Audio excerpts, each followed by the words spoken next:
ఈ శరీరాన్ని చూసి అనేకమైన అనుబంధాల్ని పెట్టుకుంటారు. నా కొడుకనొకరు, నా భర్తనొకరు, నా తండ్రినొకరు, నా అన్ననొకరు, నా తమ్ముడనొకరు, దీనితో అనుబంధం పెట్టుకుంటారు. అసలు దేనితో అనుబంధం పెట్టుకున్నారో అది విష్ణుమాయ. అది ఉండేది కాదు, దాని లోపల ఉన్నది ఎప్పుడూ ఉండేది. ఇది ఒకనాడు వెళ్ళిపోతే ఇది పడిపోతుంది. పడిపోతే దీన్ని పట్టుకుని ఓ ఏడుపు మొదలెడతారు. ఏది సుఖమిచ్చిందని ఇన్నాళ్ళు నువ్వు ఆ శరీరాన్ని పట్టుకు తిరిగావో ఆ శరీరం ఇంతమంది వచ్చి ఏడుస్తుంటే ఏమీ మాట్లాడదు, కన్ను విప్పదు, చూడదు, బాధపడదు. ఇలా నదీ ప్రవాహం జరుగుతున్నప్పుడు ఇసుక రేణువులు ఒకదానితో ఒకటి కలిసి గుట్టగా ఏర్పడి మళ్లీ వరద వచ్చినప్పుడు ఇసుక కొట్టుకుపోతున్నట్టు ఎన్ని కోట్ల జన్మల నుంచి ఈ అజ్ఞానంతో ఇలా ఎన్ని లోకాల్లో ఎంతమంది తల్లిదండ్రులకి ఎక్కడెక్కడ పిల్లలుగా పుట్టారో ఇప్పుడు నీకోసారి వాడు కొడుగ్గా వచ్చాడు. అయినా నువ్వు ఇన్ని మాటలు చెప్తున్నావు కదా రాజా, అసలు ఉండవలసిన అనుబంధం ఈశ్వరుడితో ఒక్కడితోటే.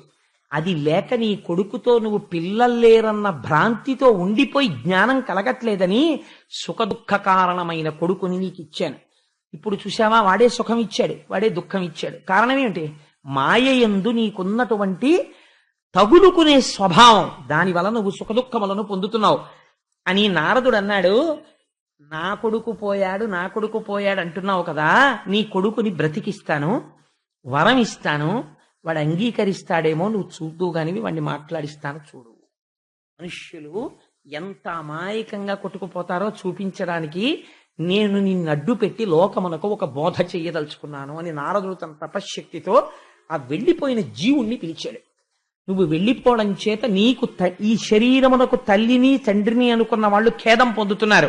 కాబట్టి ఓ జీవుడా, నువ్వు ఈ శరీరమునందు ప్రవేశించి నీవు కోరుకుంటే దీర్ఘాయుర్దాయముతో సింహాసనాన్ని అధిష్ఠించి నీవు కోరుకుంటే మీ తల్లిదండ్రులకు ఆనందమును కలిగించు. నారదుడి మాట అంటే మాటలు కాదు కదండి. వెళ్ళిపోతున్న జీవుడు వెనక్కి వచ్చాడు. వచ్చి మళ్ళీ ఆ శరీరంలోకి ప్రవేశించాడు. ప్రవేశించగానే కాళ్ళు చేతులు కదిలే, కళ్ళు తెరుచుకున్నాడు. వాడు మాట్లాడడం మొదలెట్టాడు. ఎవరిని చూసి? ఈ చనిపోవడం అన్న క్రియ జరగక ఒక గంట ముందు బాబు అని ఇలా అనేటప్పటికీ నాన్నగారండి అని వచ్చి కౌగులించుకున్న పిల్లాడు ఇప్పుడు తండ్రి వంక ఇలా చూసి భ్రుకుటి ముడి వేసి అన్నాడు, కర్మవశమున యందు సుఖంబు లేక దేవ తిర్యకు యోనుల తిరుగు నాకు వెలయ ఏ జన్మ ముందునో వీరు తల్లిదండ్రులైన వారు చెప్పవే నాకు తాపసేంద్ర. నేను ఈ శరీరం వదిలిపెట్టి వెళ్ళిపోయాను. ఈ శరీరానికి వాళ్ళు తల్లిదండ్రులు. అంగడిలో బంగారం అమ్మేవాడు బంగారం దగ్గర పెట్టుకుని ఒకడికి అమ్మేస్తాడు. వాడు ఆ బంగారం పుచ్చుకొని ఉంగరం చేయించుకుంటాడు. వాడికి దరిద్రం వచ్చింది, ఆ ఉంగరాన్ని పట్టుకెళ్ళి ఇంకోటికి అమ్మేస్తాడు. వాడు ఆ ఉంగరం వాడు పెట్టుకుంటాడు. కొన్నాళ్ళు పోయిన తర్వాత ఉంగరం మార్చి చెవికి దుద్దు చేయిస్తాడు వాళ్ళ ఆవిడికి. కొన్నాళ్ళు పోయిన తర్వాత ఇంకొంచెం బంగారం కొని ఇందులో కలిపి కూతురికి వడ్డాణం చేయిస్తాడు. ఈ బంగారం ఎంతమందిగా మారింది. నేను ఇప్పటికీ బయటికి వెళ్ళిన తర్వాత నాకు తెలిసింది, నా కర్మ వల్ల ఇన్ని కోట్ల మంది తల్లిదండ్రులకి నేను కొడుగ్గా పుట్టానో ఇప్పటికీ. వాళ్ళల్లో వీడోడు తాపసి. నన్ను వచ్చి తల్లిదండ్రుల్ని సుఖపెట్టమన్నావు కదా, ఎంతమంది తల్లిదండ్రుల్ని ఇలా వెనక్కెడుతూ నేను సుఖపెట్టాను చెప్పు నాకన్నాడు. మనిషిని డబ్బు కానీ అధికారం కానీ విద్య కానీ మరింత వినయవంతుణ్ణి చెయ్యాలి తప్ప ఏ విభూతి చేతనైనా వినయం పక్కకు వెళ్ళిపోయిందనుకోండి, ఈశ్వరుడు ఆ విభూతి ప్రకాశం చేతనే మళ్ళీ పాడు చేస్తాడు. అందుచేత అహంకారం అన్నది పొడసూపకూడదు, పరమ వినయంతో ఉండాలి. గురువులైనా అంతే, ఆ వినయంతో ఉండవలసిందే. అందుకే ఎంత చమత్కారంగా ఉంటుందంటే, నాకు ఒకసారి రామకృష్ణ పరమహంస పేరు మొదలు పెడితే ఇంకా నాకు వారే జ్ఞాపకానికి వస్తుంటారు. ఒకసారి పరమహంస ఒక మాట చెప్తారు, డబ్బు మనిషిని ఎంత మారుస్తుంది అంటే, ఒక చిల్లు జేబు ఉన్నటువంటి వ్యక్తి ఒకనాడు అలా వెళ్ళిపోతుంటే జేబులోంచి ₹1 కాసు జారి కింద పడింది. అక్కడ ఒక కన్నంలో కప్పు ఉంది. ఆ కప్పు ఏం చేసుకుంటుంది? రూపాయి. దానికి దొరికింది ఆ రూపాయి దొరకగానే దాంట్లో మార్పు వచ్చేసింది ఆ కప్పలో. అటువైపు నుంచి రాజుగారు మదపుటేనుగు మీద వస్తున్నాడు, భద్రగజం మీద వస్తుంటే చేతిలో రూపాయి ఉంది కదా ఆ కప్పకి. అది లేచి నిలబడి కాలెత్తి, ఏ మర్యాద లేదా, రూపాయింది పో పక్కకి ఎవరిని? భద్రగజాన్ని. ఎందుకు? రూపాయి చేతిలో ఉంది. ఆ కప్ప ఏనుగు యొక్క పాదం కింద పడి పచ్చడైపోయింది. ఒక రూపాయి అంత వికారాన్ని తీసుకొచ్చేస్తుంది, అంత అహంకారాన్ని తీసుకొచ్చేస్తుంది. అది ఎప్పటికి పోతుందో. పరమహంస ఎంత దారుణంగా చెప్పారో తెలుసా అండి? నేను నేను నేను అంటాడు. ఈ నేను నేను నేను అన్న వికారం పోవడానికిట ఈశ్వరుడు పశువు కింద పుట్టిస్తాట.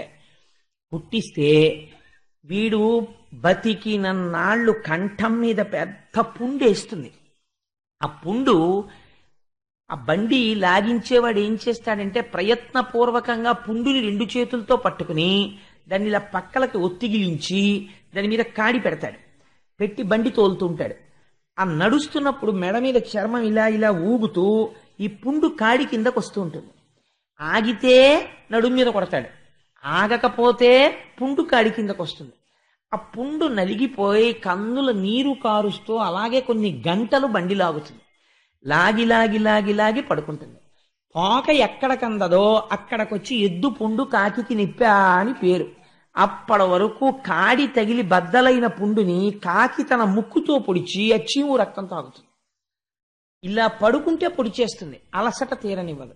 ఇన్ని కష్టాలు పడితే వృద్ధాప్యం వచ్చిన తర్వాత దాన్ని చంపేస్తాడు. చంపేసి తోలు ఎక్కలాగేసి డప్పు చేసి నిప్పు దగ్గర పెట్టి కాల్చి దాన్ని కొడతారు. కొడితే అప్పుడు అది డామ్ డామ్ డామ్, ఇంకా చప్పుడే, ఇంకా నిశ్శబ్దం రాలేదు. అప్పుడు దాని నరాలు తీసి దూదేకేవాడు ఉంటాడు కదా, అప్పుడు ఆ దూదేకేవాడు ఆ దండికి గట్టిగా బిగించి దూదిలో పెట్టి ఇలా కొడుతుంటే, ఒక్కొక్క దెబ్బ నరం మీద కొడుతుంటే అప్పుడు మాత్రం బుద్ధొచ్చి తూహు తూహు తూహు అంటుందట. నేను నేను పోయి నువ్వు నువ్వు నువ్వు అంటుందట. అప్పటికి పోయింది దాని పశుత్వం అన్నాడు. ఎంత కాల్చిందో చూడరా, వెర్రాలోచన ఇలా చూపిస్తాడు ప్రతిదానికి. ఏది నీది?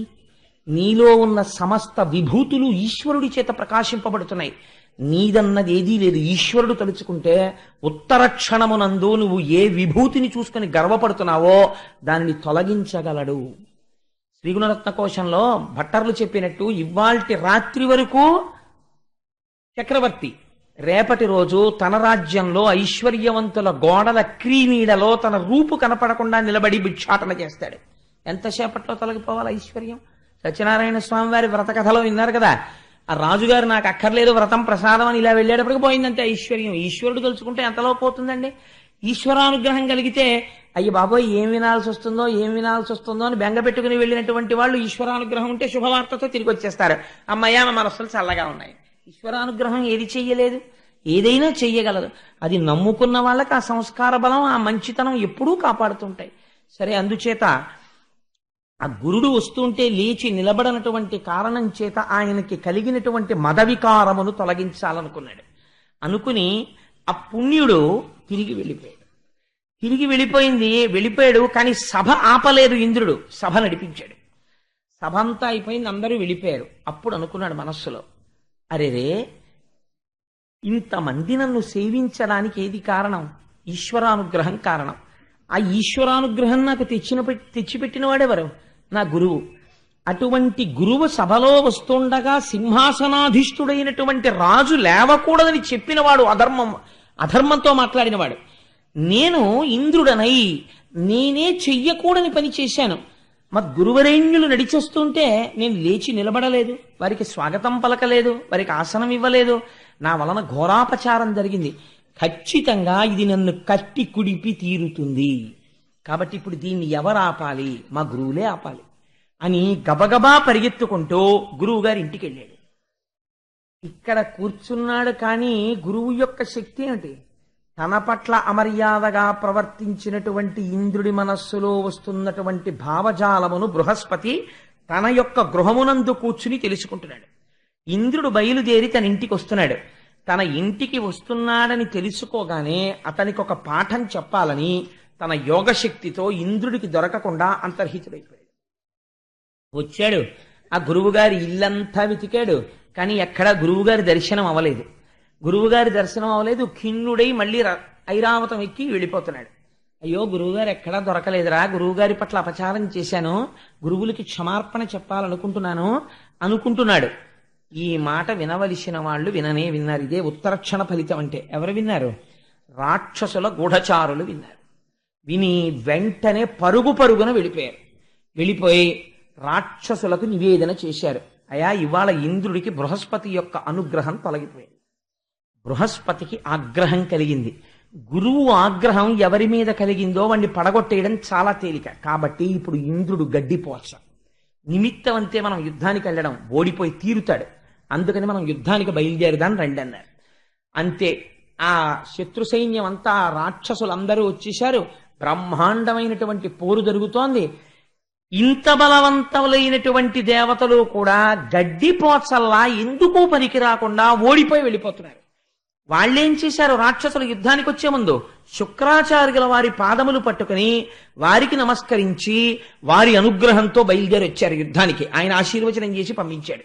ఇప్పుడు వారికి గురుబలం ఉన్నది. వారు రాక్షసులు కావచ్చు, వీళ్ళు దేవతలే కావచ్చు. ఎంత గొప్ప తీర్పు చెప్తున్నారో చూడండి మహర్షి. వీరు దేవతలు కావచ్చు, వీరికి గురుబలం లేదు. వాడు ఇంద్రుడే కావచ్చు, అశ్విని దేవతలు కావచ్చు, దిక్పాలులు కావచ్చు, ఇవాళ గురుబలం లేదు. అందుచేత వీరు ఓడిపోతున్నారు. ఓడిపోయారు. అమరావతిని రాక్షసులు స్వాధీనం చేసుకున్నారు. ఇంద్రాదులు భయపడి చతుర్ముఖ బ్రహ్మగారి దగ్గరికి పరిగెత్తి, అయ్యా, కనీ విని తెలియనటువంటి విడ్డూరం, కొన్ని సంవత్సరములు పోరాడుకున్నాం, మాకు ఓటమి తెలియదు. అటువంటిది నిన్నను బృహస్పతి గారికి కోపం వచ్చి వెళ్ళిపోయారు సభలోంచి. ఇవాళ అమరావతి పోయింది. ఉత్తర క్షణంలో నేను రాజ్య భ్రష్టుడనైపోయాను, సింహాసన భ్రష్టుడనైపోయాను. దేని మీద కూర్చుని వీళ్ళందరూ నా వాళ్ళని గౌరవింపబడ్డానో వాళ్ళ ఎదుటనే ఈ ఇంద్రుడు చేతకాని వాడు ఓడిపోయాడు, మన నాయకుడు అనిపించుకుని తిరిగి వచ్చేశాను. దీనికి అంతటికీ కారణం నేను బృహస్పతిని అవమానించడమే అని అనుకుంటున్నాను. ఇప్పుడు మాకు ఎలాగ జీవితం గట్టెక్కుతుంది అని అడిగితే బ్రహ్మగారు అన్నారు, నివారణోపాయం చెప్పలేదండి బ్రహ్మగారు. వెంటనే ఆయన అన్నాడు, నెట్టన పాపకర్మమున నేరమి చేసి తిరేమి చెప్ప, మీ పుట్టిన నాట నుండియును బుద్ధులు చెప్పి జగంబులేలగా పట్టము కట్టి పెంచిన కృపానిధి బ్రహ్మకళా విధుజ్ఞు చేపట్టక గుట్టుచారి సిరిపట్టున దొట్టిన పొట్ట కొవ్వునన్. ఎంత గొప్ప మాట అడిగాడో చూడండి చతుర్ముఖ బ్రహ్మగారు. మీరు పుట్టినప్పటి నుంచి మీకు మరణం లేదని మీరు సంతోషపడిపోతున్నారు, అమృతం దాగామని. పుట్టినప్పటి నుంచి మహానుభావుడు బ్రహ్మ విద్యా నిపుణుడై అంతటా ఈశ్వరుణ్ణి చూస్తూ తన కోసమని కాకుండా మహాత్యాగి అయి మీకందరికీ ఈ సుస్థిరమైన స్థానములను కల్పించాడు. అటువంటి మహాపురుషుణ్ణి ఎలా గౌరవించాలో మీకు చేత కాలేదంటే కొవ్వుతో నిండింది ఇవ్వాల. అందుకే మీరు సింహాసన భ్రష్టులయ్యారు. ఏ గురువు మీ పట్ల ఆగ్రహాన్ని చూపించాడో చతుర్ముఖ బ్రహ్మగారే తలుచుకుంటే ఒక్కసారి బృహస్పతిని ప్రార్థన చేసి పిలవగలరు. కానీ గురువు పట్ల ఆయన చూపించిన మర్యాద చూడండి. సాధారణంగా ఒక రాక్షసుడు యుద్ధానికి వస్తే వెంటనే తన నివారణోపాయమునకు శ్రీ మహావిష్ణువుని ఆశ్రయింపచేస్తారు బ్రహ్మగారు. ఆశ్రయింపచేయలేదు, ఆయన అలా చెప్పలేదు. ఎంత గమ్మత్తైనటువంటి మాట్లాడంటే, మీకు దేని వలన రాజ్యము పోయినది మీరు బాగా ఎరిక కలిగైందా అంటే, అయ్యా మా బుద్ధి వచ్చిందండి, గురువు గారి అనుగ్రహం పోయింది, ఉత్తర క్షణం ఐశ్వర్యం పోయింది. కాబట్టి ఇప్పుడు మీకేముండాలి? గురువుల అనుగ్రహం ఉండాలి. గురువు అనుగ్రహం ఎక్కడి నుంచి వస్తుంది? గురువు గారిలోంచే వస్తుంది. రమణ మహర్షి ఎంత గొప్ప మాట చెప్పారండి. నిజంగా ఒక తెలిసి తెలియని వాడు అడిగితే అడిగి ఉండవచ్చు, కానీ ఎంత గొప్ప జవాబు వచ్చిందో చూడండి. రమణుల దగ్గరికి వెళ్ళి అన్నాడు, మీకు సర్కోమా పుట్టింది, మీకు బెంగలేదు, ఎందుకంటే నేను శరీరం కాదంటారు. పుండుకి పుండు పుట్టింది అంటారు. చావు వస్తుంది, నాకు చావు లేదు, శరీరానికి వస్తుంది అంటారు. మీరు నోరు విప్పి ఏమీ మాట్లాడరు, మీరెవ్వరికి ఏం ఉపదేశం చేయరు, మీరెవ్వరితో పూజలు చేయించరు. మీరెప్పుడూ అరుణాచలం కొండెక్కి కూర్చుని మీలో మీరు రమించిపోతుంటారు. ఎప్పుడైనా మీకు మాట్లాడాలనిపిస్తే మాట్లాడతారు. మాట్లాడేటప్పుడు ఎంతమంది ఉన్నారని మీరు చూడరు, మీరు ఎవరిని ఉద్ధరించాలనుకుంటున్నారో వాళ్ళతో మాట్లాడతారంతే. కాబట్టి మీ వలన ఏమిటి ప్రయోజనం ప్రపంచానికి అని అడిగితే రమణ మహర్షి అన్నారు, ఒక నవ్వు నవ్వి, గురువు శరీరములో ఉండడం వల్ల ఎవరికి అనుగ్రహం అంటే శిష్యులకే. ఎందుకని? గురువు తాను శరీరము కాదు అని స్థిరముగా తెలుసుకున్నవాడు. కాబట్టి శరీరము పడిపోతే గురువు శోకించడు, తృణప్రాయంగా శరీరాన్ని వదిలిపెట్టేస్తాడు. కానీ ఆ గురువు శరీరంలో లేకపోవడం వల్ల ఎవరు నష్టపోతున్నారు? శిష్యులు నష్టపోతున్నారు. ఎందుకని శరీరములో లేడు కనుక ఆ గురువు ఉపదేశం చెయ్యడం కుదరదు. కాబట్టి గురువు ఎందుకుంటాడు శరీరంలో? గురువు శరీరంలో ఉండడం వల్ల ఎవరికి ప్రయోజనము? శిష్యులకే ప్రయోజనము. లోక ప్రయోజనము శిష్యుల వలననే ప్రసరిస్తుంది. ఒక సూరి నాగమ్మ గారు మహాతల్లి ఆవిడ చేసిన సేవ ఎవరు చేశారండి ఈ ప్రపంచానికి? ఎప్పుడు మాట్లాడతారో తెలియనటువంటి రమణ మహర్షి వెనకాతల తిరుగుతూ ఆయన నోరు విప్పి మాట్లాడితే ఏ సందర్భంలో మాట్లాడారో ఏం మాట్లాడారో గబగబా రాసుకుని ఉత్తరం రాసి అన్నగారికి పోస్ట్ చేసేవారు. ఆ అన్నగారు ఎంత ప్రాజ్ఞుడో, నా చెల్లెలు నాకింత గొప్పగా ఉత్తరాలు రాస్తోందని ఆ ఉత్తరాలన్నీ దాచారు. రమణ మహర్షి శరీరం వదిలిపెట్టిన తర్వాత సూరి నాగమ్మ గారు వాళ్ళ అన్నయ్య గారికి డేటు వేసి రాసినటువంటి లేఖలే రమణులు ఏం మాట్లాడారు అన్నదానికి మనకు ఆధారాలు అయ్యాయి.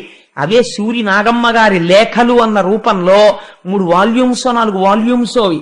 వాటి రూపంలో రమణుల యొక్క సమస్త జ్ఞాన బోధ మనకు అందేటటువంటి అదృష్టం కలిగింది. కాబట్టి గురువు శరీరములో ఉండడం ఎవరికి ప్రయోజనం? శిష్యులకే ప్రయోజనం అంతే. గురువు శరీరము వదిలిపెట్టాడు, ఎవరు నష్టపోయారు? శిష్యులే నష్టపోయారు అంతే. అందుచేత అటువంటి గురువు ఇప్పుడు మీకు కనపడకుండా వెళ్ళిపోయాడు. కాబట్టి ఇప్పుడు గురువు లేడు. బ్రహ్మగారు తలుచుకుంటే బృహస్పతిని మళ్ళీ పిలవలేరా అండి? అలా పిలిచి నచ్చ చెప్పి కూర్చోపెట్టి చెయ్యకూడదు. ఒక విషయం సమాజంలో ఉన్న వాళ్ళు తెలుసుకోవాలి. గురువు గారు అని పిలిచారనుకోండి, ఎవరినన్నా మీరు పిలిస్తే గురువు గారు మీరు ఎక్కడికో పిలిచారు, నేను రాలేను అన్నారు, ఇంకక్కడతో నోరు మూసుకు కూర్చోవాలి. అంతేకాని నువ్వు గురువు అని పిలిచి 10 మాటలు వెంటపడి కారెక్కుతుంటే, ఆఫీసులో ఉంటే, ఇంట్లో ఉంటే, ఇంటికొచ్చి మీద పడి చెయ్యనన్న పనిని చెయ్యి అని వెంటపడిన వాడు పరమశత్రువు. వాడు నీకు శిష్యుడి రూపంలో తిరుగుతున్నటువంటి మేక వెనక తోడేలు. వాడన్నా మారాలి. వాడు మారకపోతే ఒకనాడు గురువు చెప్పేస్తాడు, ఇంకెప్పుడు నా కళ్ళ ముందు నువ్వు కనపడకని. అలా చెప్పిన రోజు వచ్చిందనుకోండి, వాడు ప్రమాదాన్ని కౌగిలించుకోవాల్సి ఉంటుంది. ఆ స్థితి తెచ్చుకోకూడదు. అందుకని ఒకసారి చెప్తే వినాలి, వినకపోతే వాడికే ప్రమాదం అది. అందుచేత గురువుల పట్ల మర్యాదగా ప్రవర్తించడం నేర్చుకోవాలి. అంతేకాని వారికి కోపం వచ్చేటట్టు ప్రవర్తించకూడదు. నువ్వా చెప్పగలిగిన వాడు ఆయన నీకు చెప్పింది వినాలా? ఆయన చెప్పింది నువ్వు వినడానికి వచ్చిన వాడివైతే ఆయన చెప్పింది వినంతే. నువ్వేవాడు 10 మాటలు ఆయనకి చెప్పడానికి? నీకు ఆ గౌరవం లేదనమాట. లేదు కాబట్టి నువ్వు అలా ప్రవర్తిస్తున్నావు. కాబట్టి నువ్వు ఆయన ఆగ్రహానికి గురైతే ఉత్తర క్షణం ఆ కీడు పొందుతావు. ఆ కీడు పొందకుండా జాగ్రత్త పడవలసిన అవసరం ఉంటుంది శిష్యులు. సో నేను ఎందుకు చెప్తున్నానంటే ఈ మాట, ఇవాళ సమాజంలో నిజంగా గురువు పట్ల శిష్యుడికి ఉండవలసినటువంటి మర్యాద తగ్గిపోతోంది. నేను కోటేశ్వరరావు ఎందుకు సడన్ గా అలా వాల్యూమ్ పెంచారు అని మీకు అనుమానం రావచ్చు. సమాజంలో ఉన్న పరిస్థితులు నాకు ఒక్కొక్కసారి ఆ ప్రవర్తన ఎందుకు, ఇంక ఏమిటి తెలుసుకుంటున్నట్టు గురువులు వెనకాతలు తిరిగి రోజులు విని ఏమిటి నేర్చుకుంటున్నారు మీరు? నేర్చుకున్నది ఉంటే మీ నడుబడి ఎందుకు కనపడాలి, కనపడి సక్రమంగా ఉండాలి ప్రవర్తన. అందుచేత చెప్తున్నాను, మారడం అనేటటువంటిది చాలా అవసరం. మారని దానికి ఎన్ని విని ప్రయోజనం ఏముందండి? కాబట్టి ఆ మాట చతుర్ముఖ బ్రహ్మగారు గురువుని పిలిచి చెప్పకూడదు. ఎంత మర్యాద పాటించాడో చూడండి. బ్రహ్మగారంతటి వాడు పిలిచి, అయ్యా మీరు వాళ్ళందరూ బాధపడుతున్నారండి, మీరు వెళ్ళండి అని చెప్పలేదని. ఎంత మర్యాద ప్రవర్తించాడంటే, ప్రస్తుతం గురుస్థానం ఖాళీగా ఉండకూడదు. అందాక నేను మీకు ఒక అభయం ఇస్తున్నాను. మీరు ఏం చేస్తారంటే, వెళ్ళి ఒక గురువుని ఆశ్రయించి గురువు యొక్క అనుగ్రహమును పొందండి. ఆచార్య పురుషుడిగా ఉండడానికి అర్హుడైన వారెవరో వారి పాదములు పట్టుకోండి. అంటే వాళ్ళు అన్నారు, మాకేం తెలుసు, మేము ఎవరి పాదాలు పట్టుకుంటాం? గురువు పాదాలు పట్టుకుని రక్షింపబలవలసిన వాడు గురువు ఎలా ఉండాలో ఎలా నిర్ణయించుకుంటాడు? కాబట్టి మీరే సెలవిస్తే మేము అటువంటి మహాపురుషుడి యొక్క పాదములు పట్టుకుని మా గురువులు ప్రసన్నులయ్యేంత వరకు గురువుల యొక్క అనుగ్రహాన్ని పొందుతూ, వీళ్ళకి నడువడి తెలిసిందిరా అన్న రోజున మళ్ళీ మా గురువుల అనుగ్రహం మాకు కలుగుతుంది. అందుకని మీరు మా యందు సులభులై కారుణ్యమును ప్రసరించవలసినది, మాకొక గురువుని చూపించవలసినది అన్నారు. అంటే చతుర్ముఖ బ్రహ్మగారు అన్నారు, త్వష్ట ప్రజాపతి అనబడేటటువంటి ప్రజాపతికి ఒక కుమారుడు ఉన్నాడు. వరసకి ఆయన మీకన్నా చాలా చిన్నవాడు, కుమారుడి వరుస. కానీ ఆయన ఆత్మజ్ఞాని, బ్రహ్మజ్ఞాని, సర్వకాలముల యందు బ్రహ్మమునందు రమిస్తూ ఉంటాడు. అటువంటి మహాపురుషుణ్ణి మీరు సేవించి ఆచార్య పదవి యందు, గురు పదవి యందు కూర్చోపెడితే ఆయన యొక్క అనుగ్రహం చేత, ఆయన ఆశీర్వచనము చేత మళ్ళీ మీరు రాజ్య సంపదలను పొందగలరు. అందుకని మీరు వెళ్ళి ఆ త్వష్ట ప్రజాపతి యొక్క కుమారుడైనటువంటి విశ్వరూపుణ్ణి ప్రార్థన చెయ్యండి అన్నారు. అంటే వీళ్ళందరూ త్వష్ట ప్రజాపతి యొక్క కుమారుడైన విశ్వరూపుణ్ణి ఆశ్రయించారు. ఆ విశ్వరూపుడితో ఒక గమ్మత్తైనటువంటి పరిస్థితి ఉందండి. వారికి 3 ముఖములు ఉంటాయి. వారు యజ్ఞములో కూర్చుని ఉన్నప్పుడు ఒక ముఖంతో హవిస్సులు ఇచ్చినప్పుడు అన్నం తింటాడు, ఒక ముఖంతో సురాపానం చేస్తాడు. సురాపానం అంటే కళ్ళు తాగడం అనుకోకండి, అది దేవతల చేత ప్రసాదింపబడిన సుర అని ఒకటి ఉంటుంది, దాన్ని స్వీకరిస్తాడు. వేరొక ముఖంతో సోమరసాన్ని తాగుతాడు యజ్ఞంలో. ఈ 3 తాగే లక్షణం ఉన్నవాడు మహాబ్రహ్మజ్ఞాని, గొప్ప తపశ్శక్తి సంపన్నుడు. ఎన్నడూ ఎవరి దగ్గర చెయ్యి చాపి ఏదీ కావాలని కోరుకున్నవాడు కాడు. నిరంతరము ఈశ్వరుడు యొక్క శుశ్రూష చేసేటటువంటి లక్షణం ఉన్నవాడు. అటువంటి మహాపురుషుడు కనుక ఆ విశ్వరూపుడి దగ్గరికి వెళ్ళారు. వెళ్ళి విశ్వరూపుణ్ణి ప్రార్థన చేశారు. ఇప్పుడు వాళ్ళకి తెలిసొచ్చింది ఎలా ప్రవర్తించాలో, తప్పు దిద్దుకున్నారు. అందుకని అన్నారు, అరయ ఆచార్యుండు పరతత్వ రూపంబు తండ్రి తలంపంగ ధాతరూపు రూపింప భ్రాత మరుత్వతి రూపంబు తెలియంగ తల్లి భూదేవి రూపు భగిని కరుణ రూపు భావంబు ధర్మస్వరూపంబు తానర్ధి రూపు మొదల అభ్యాగతుడుమున్న అగ్నిదేవుని రూపు సర్వభూతములు కేశవుని రూపు కాన తండ్రి వేగకడు ఆర్తులకు పితృజనులమైన మమ్ము చల్లచూచి పరభయంబు వాపి నిరుపమంపగు తపోమహిమ చేత మెరసి మనుపవయ్య. ఎంత గొప్ప మాట మాట్లాడారో చూడండి. విశ్వరూపుడి దగ్గరికి వెళ్ళి, అయ్యా ఆచార్యుడు పరతత్వ రూపంబు, ఇప్పుడు మాకు తెలిసింది గురువు అంటే ఎవరో తెలుసా? సాక్షాత్ శ్రీమన్నారాయణుడికి ఆ పరతత్వానికి గురువుకి తేడా లేదు, ఒకటే అయి ఉంటారు. తండ్రి తలపంగ ధాతు రూపు, చతుర్ముఖ బ్రహ్మగారి యొక్క రూపమే తండ్రిగా ఉంటుంది.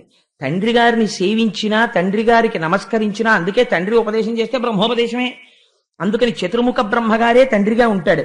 రూపింప భ్రాత మరుత్వతి రూపంబు, సోదరుడు ఎవరుంటాడో ఆయన ఇంద్రుడి యొక్క రూపంలో ఉంటాడు. అన్నగారిని సేవిస్తే దేవేంద్రుణ్ణి సేవించినట్టు.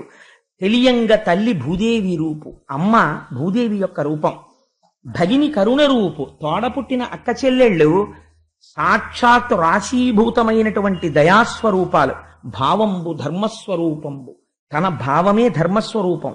తానర్ధి రూపు, తను అర్ధి రూపు అంటే ఒకరిని అర్థించేటటువంటి రూపం. అభ్యాగతుడు మున్న అగ్నిదేవిని రూపు సర్వభూతములు కేశవుని రూపు అని అన్ని ఏవే రూపాలుగా ఉంటాయో సమస్త భూతములు శ్రీ మహావిష్ణు రూపంలో ఉంటాయి. అందుకని నీకు మేము తండ్రుల వరస అవుతాం, ఎందుకంటే నువ్వు తష్ట ప్రజాపతి యొక్క కుమారుడవు, మేము దేవేంద్రాదులం. కానీ ఇవాళ నీలో ఉన్న జ్ఞానమును మేము గుర్తించాం. నువ్వు మాకన్నా చిన్నవాడివి, మా కొడుకు వరస, అందుకని నువ్వురా అని మేము అంటలేదు. నీ యందు గురుత్వమును చూచి మేము పెద్దవాళ్ళమైనా, పదవులలో ఉన్నా, నువ్వు పర్ణశాలలో ఉన్నా, మాకు చిన్నవాడివైనా, కొడుకు వరసైనా, నీవు తండ్రి వరసైనా, నిన్ను పరతత్వంగా చూసి నీ పారములకు మా శిరస్సు తాటించి నమస్కరిస్తున్నాం. మాకు ఆచార్యత్వాన్ని వహించి మళ్ళీ మాకు దేవేంద్రాది పదవులు వచ్చేటట్టుగా మాకు అనుగ్రహాన్ని కటాక్షించు. ఇంకా మాటలో ఒక చిన్న తేడా ఉండిపోయిందండి. ఇంద్రుడు అన్నాడు, మేము మళ్ళీ అమరావతి పట్టణాన్ని ఏలడం ప్రారంభించిన తరువాత ఆ అమరావతిలో ఉన్నటువంటి భోగములన్నీ గురువరేణ్య మీవే. మాకు ఏ ఐశ్వర్యం ఉంటుందో అది మీదే, మాకు ఏ సంపత్తి ఉంటుందో అది మీదే. వినయంతోనే అంటున్నాడు ఈ మాట. ఈ మాటలంటే విశ్వరూపుడు నవ్వు నవ్వి అన్నాడు, నేనేం చేస్తుంటానో తెలుసా? గురువులంటే ఎంత వినమ్రులై, ఎంత నిస్వార్థంగా, మనస్సులో కూడా కోర్కెని జనింపనివ్వనివ్వరు. ఇది నాకు కలిగితే బావుండును శిష్యుల వల్ల అన్న కోరిక గురువుకి రాకూడదు. శిష్యులు గురువు శరీరం చాలా కాలం నిలబడ్డం కోసం శిష్యులు అమర్చారనుకోండి గురువు గారికి, గురువుగారు ఇలా ఉంటే మీ శరీరం పడిపోతుంది, అందుకని మీరు నడవకండి, మేము పల్లకీలో తీసుకెడతాం అన్నారనుకోండి గురువుగారి, దోషం లేదు. అందుకే చంద్రశేఖర పరమాచార్య స్వామి తాను నడవనన్నా నడిచేవారు, శిష్యుల పల్లకీ అన్నా ఎక్కారు తప్ప మహానుభావుడు సన్యసించి పీఠాధిపతి అయ్యారు కనుక కారు కూడా ఎక్కేవారు కాదు. అందుకే వారు నడిచే దేవుడు అయ్యారు, మూర్తీభవించిన ధర్మస్వరూపం అయ్యారు మహానుభావుడు. అందుచేత నువ్వు కోరుకోవు, కానీ మేము అడుగుతున్నాం, మా ఐశ్వర్యములన్నీ నీవే అన్నారు. అంటే ఆయన అన్నాడు, నేను సాధారణంగా ఎలా బ్రతుకుతానో తెలుసా? వ్యవసాయ క్షేత్రములలో వ్యవసాయదారులు పంట ఇంటికి తీసుకుపోయిన తరువాత కొన్ని కంకులు వదిలేస్తారు, ఇంకా వాటిని తీసుకెళ్లే ఉద్దేశ్యం వాళ్ళకు ఉండదు. అలా భూమి మీద పడిపోయినటువంటి కంకులు, మట్టిలో పడిపోయినటువంటి ధాన్యాన్ని ఏరుకుని అవి తెచ్చుకుని త్యాగరాజస్వామి అలా జీవించారు. ఆయన ప్రతి ఇంటి దగ్గరికి వెళ్ళి భిక్ష స్వీకరించినట్టు స్వీకరించేవారు. సాధారణంగా ఇలా కూడా స్వీకరిస్తూ ఉంటారు. అంటే పొలాల్లోకి వెళ్ళి పడిపోయిన గింజలు ఏరుకుని అవి ఎవ్వరికీ పనికిరావు, మట్టిలో కలిసిపోతాయి.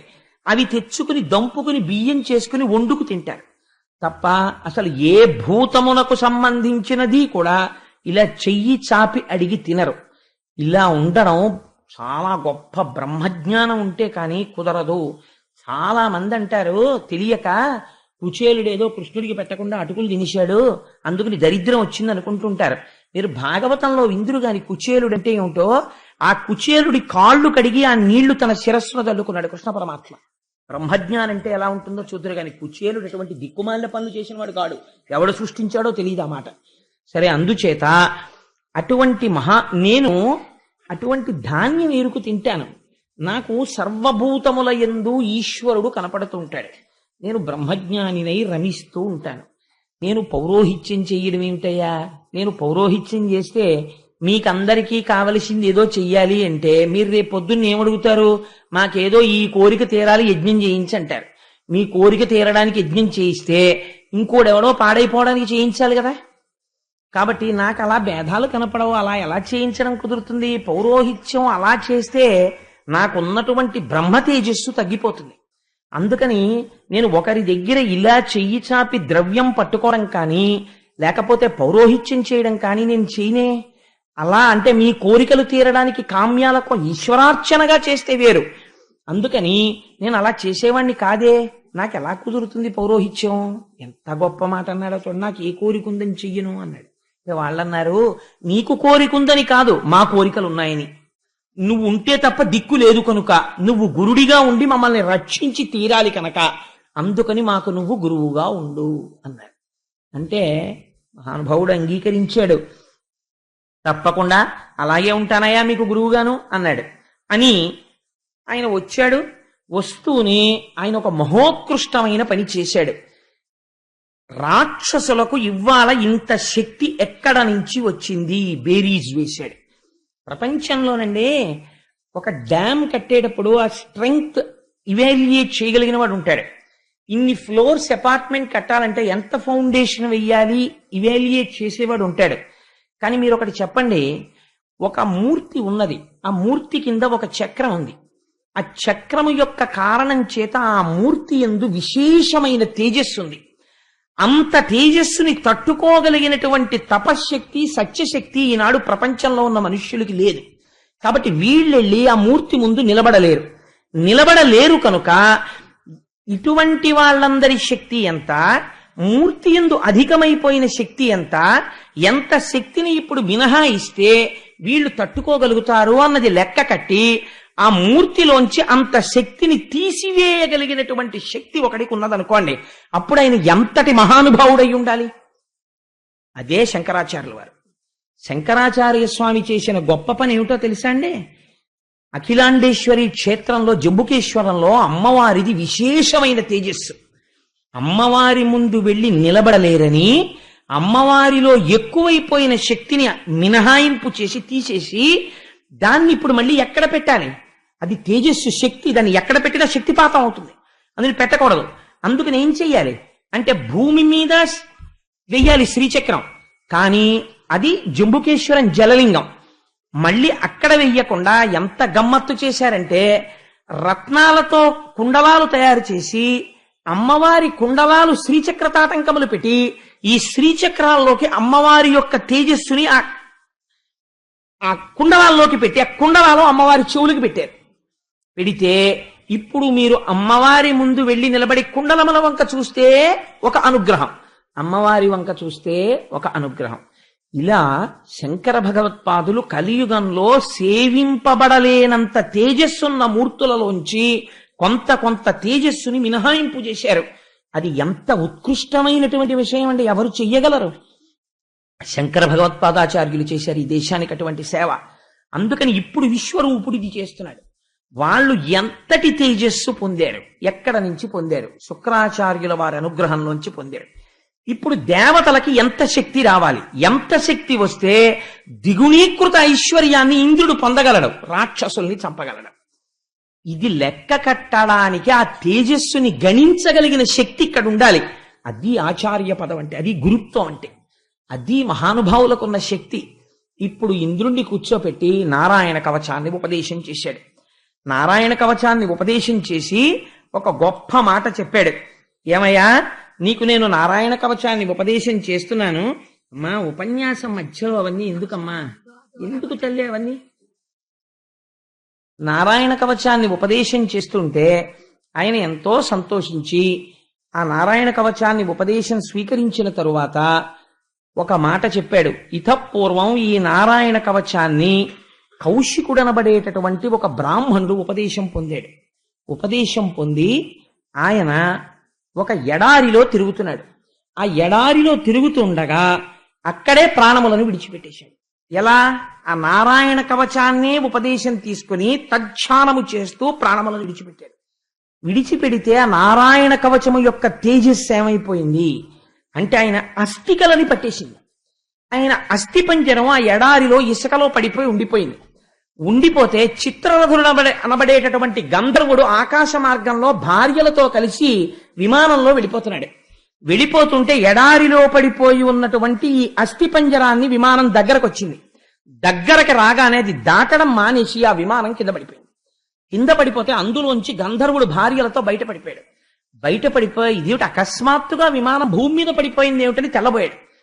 ఈ సమయంలో ఒక మహానుభావుడు వాలకిల్యుడనేటటువంటి మహర్షి అక్కడికి వచ్చి, నీ విమానం పడిపోవడానికి కారణం ఏమిటో తెలుసా?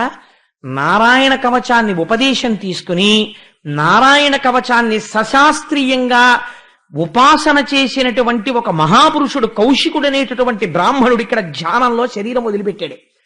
ఆ కవచ ప్రభావము అస్థికలకి ఉండిపోయింది. ఆ అస్థికల నుంచి ఎవ్వరూ దాటి వెళ్ళలేరు, విమానంలోంచి కూడా వెళ్ళలేరు.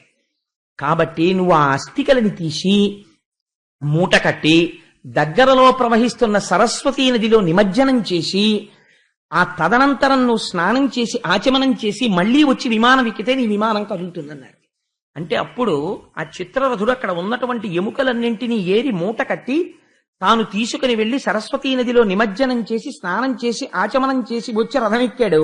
రథం అప్పుడు దాటి వెళ్ళింది. ఈ నారాయణ కవచానికి ఉన్న శక్తి అంత గొప్పదయా, నీకు ఉపదేశం చేస్తున్నాను, స్వీకరించు అని ఆ నారాయణ కవచాన్ని ఉపదేశం చేశారు. ఇంద్రుడు నారాయణ కవచాన్ని ఉపదేశం పొందాడు. నారాయణ కవచాన్ని ఎప్పుడైతే ఉపదేశం పొందాడో ఇప్పుడు శుక్రాచార్యుల వారు ఇచ్చినటువంటి శక్తి కన్నా ఇంద్రుడి యొక్క శక్తి ఎక్కువైంది. ఎక్కువ అంటే గురువుల అనుగ్రహం కలిగింది. రాక్షసులందరినీ ఓడించి మళ్ళీ అమరావతిని స్వాధీనం చేసుకున్నాడు. స్వాధీనం చేసుకుని ఎంతో సంతోషంగా కాలం గడుపుతున్నాడు. మళ్ళీ సంతోషంగా కాలం గడిచిపోతోంది.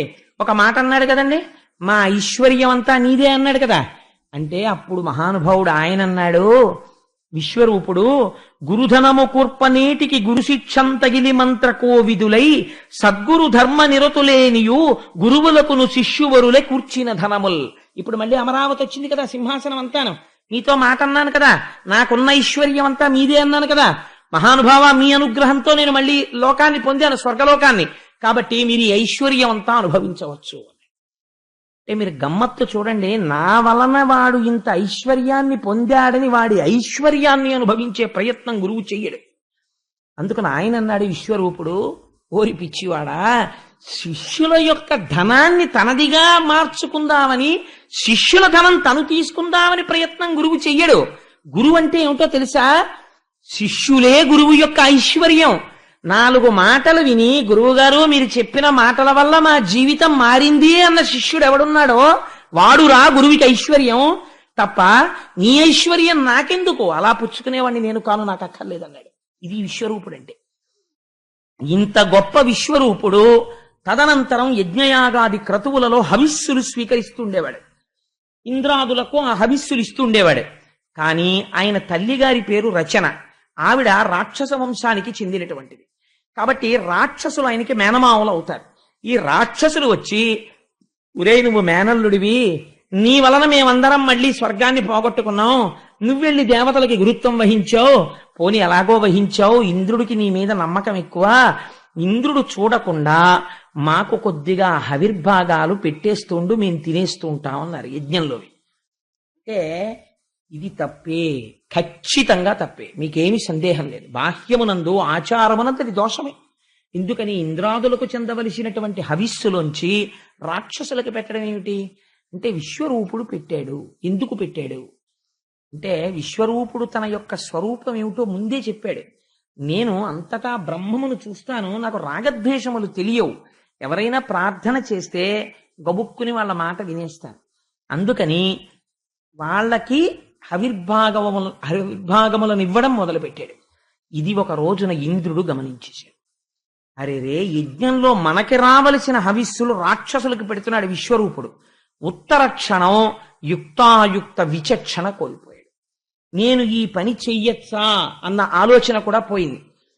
వెంటనే తన చేతిలో ఉన్న చంద్రహాసాన్ని తీసుకుని మహానుభావుడైనటువంటి విశ్వరూపుడి యొక్క 3 తలకాయలు తెగిపోయేట్టు నరికేశాడు.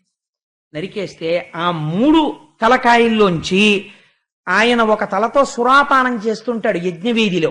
సురాపానం చేసే తల కింద పడగానే ఆడపిచుకగా మారిపోయింది.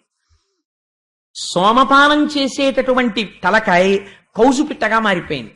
అన్నం తినేటటువంటి తలకాయ తీతూపిట్టగా మారిపోయింది. అందుకే ఇప్పటికీ తీతూపిట్ట అరిచింది అనుకోండి అమంగళం అండి అంటారు. ఎందుకో తెలుసా? ఆనాడు బ్రహ్మహత్య జరిగింది ఇంద్రుడి వలన. ఎవరు గురువుగా పెట్టుకున్నాడో ఆ గురువు తలకాయ కోసేశాడు. కోసేసినప్పుడు పడిపోయిన తలకాయే తీతూపిట్ట అయింది. ఆ తీతూపిట్ట అరుపు తెగిపోయి పడిపోయినటువంటి విశ్వరూపుడి యొక్క తలకాయ. అందుకని అలా తెగిపడిపోయినటువంటి గురువు తల, అటువంటి ఆ కూత వినపడితే అమంగళమని అది తొలగించడం ఎవరి వల్ల సాధ్యం అంటే ఒక్క కృష్ణ స్మరణము చేతనే పోతుంది. అందుకనే ఆ గోపాలకృష్ణుడే మా ఇంటి వాడే, వెన్న తింటాడే, తొందరగా రాడే అని ఒక జానపదుల పాట లాంటిది ఒకటి పాడుకుంటుంటారు. ఒక్కసారి కృష్ణుణ్ణి స్మరించుకుంటుంటారు మనసులో.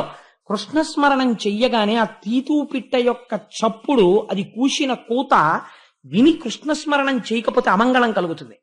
కాబట్టి ఆ తీతూపిట్ట కూత వినగానే ఈ మాట చెప్తుంటారు ఒకసారి. అవి కూడా నిజంగానే అలాగే ఊరి బయట ఎక్కడో ఎగురుతుంటాయి తీతూపిట్టలు అవిని. సరే, ఇప్పుడు మనం వాటి గురించి పెద్ద అల్లరెందుకు కానండి. అందుకని ఆ 3 తలలు 3 పిట్టలయ్యి. ఈ 3 పిట్టలు కూస్తూ ఇంద్రుడి వెంట పడ్డాయి. ఎందుకనేది బ్రహ్మహత్యా పాతకం, గురుద్రోహం.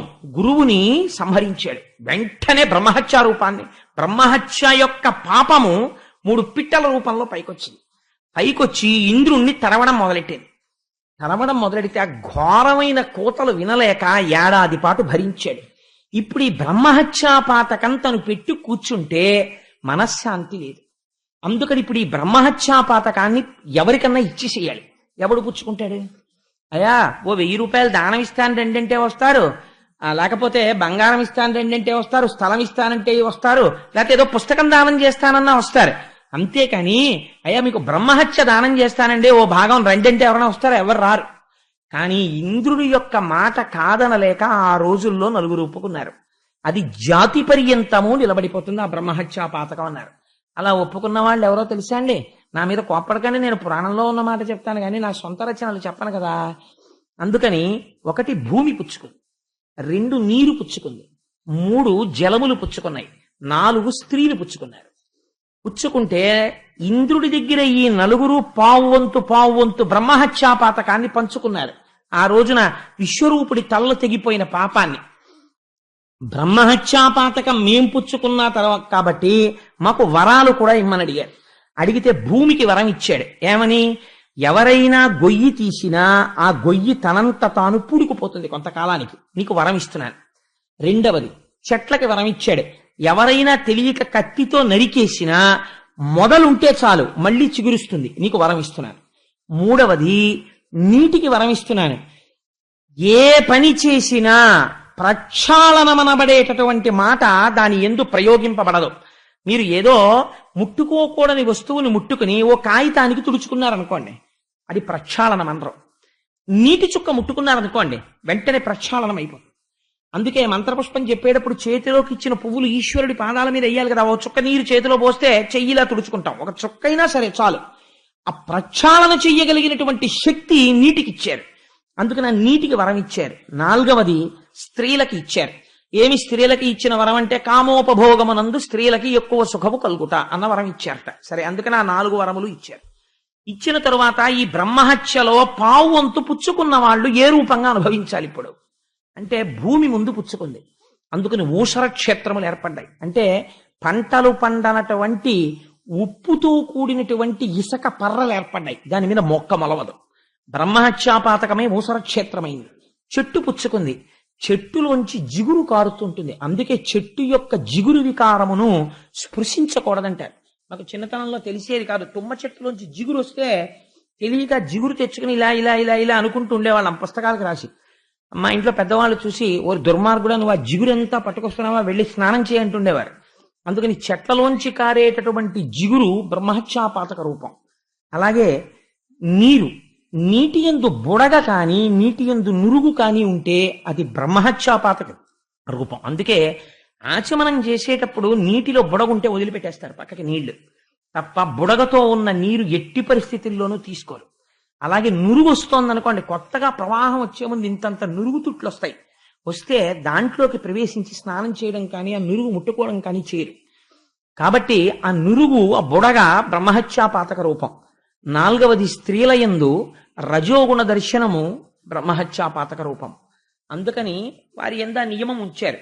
కాబట్టి ఆ 4 బ్రహ్మహత్యాపాతకము యొక్క పావు వంతుగా వాళ్ళకి పంచి వాళ్ళకి వరములిచ్చి తాను బ్రహ్మహత్యాపాతకము నుంచి నివారణ పొందాడు ఇంద్రుడు.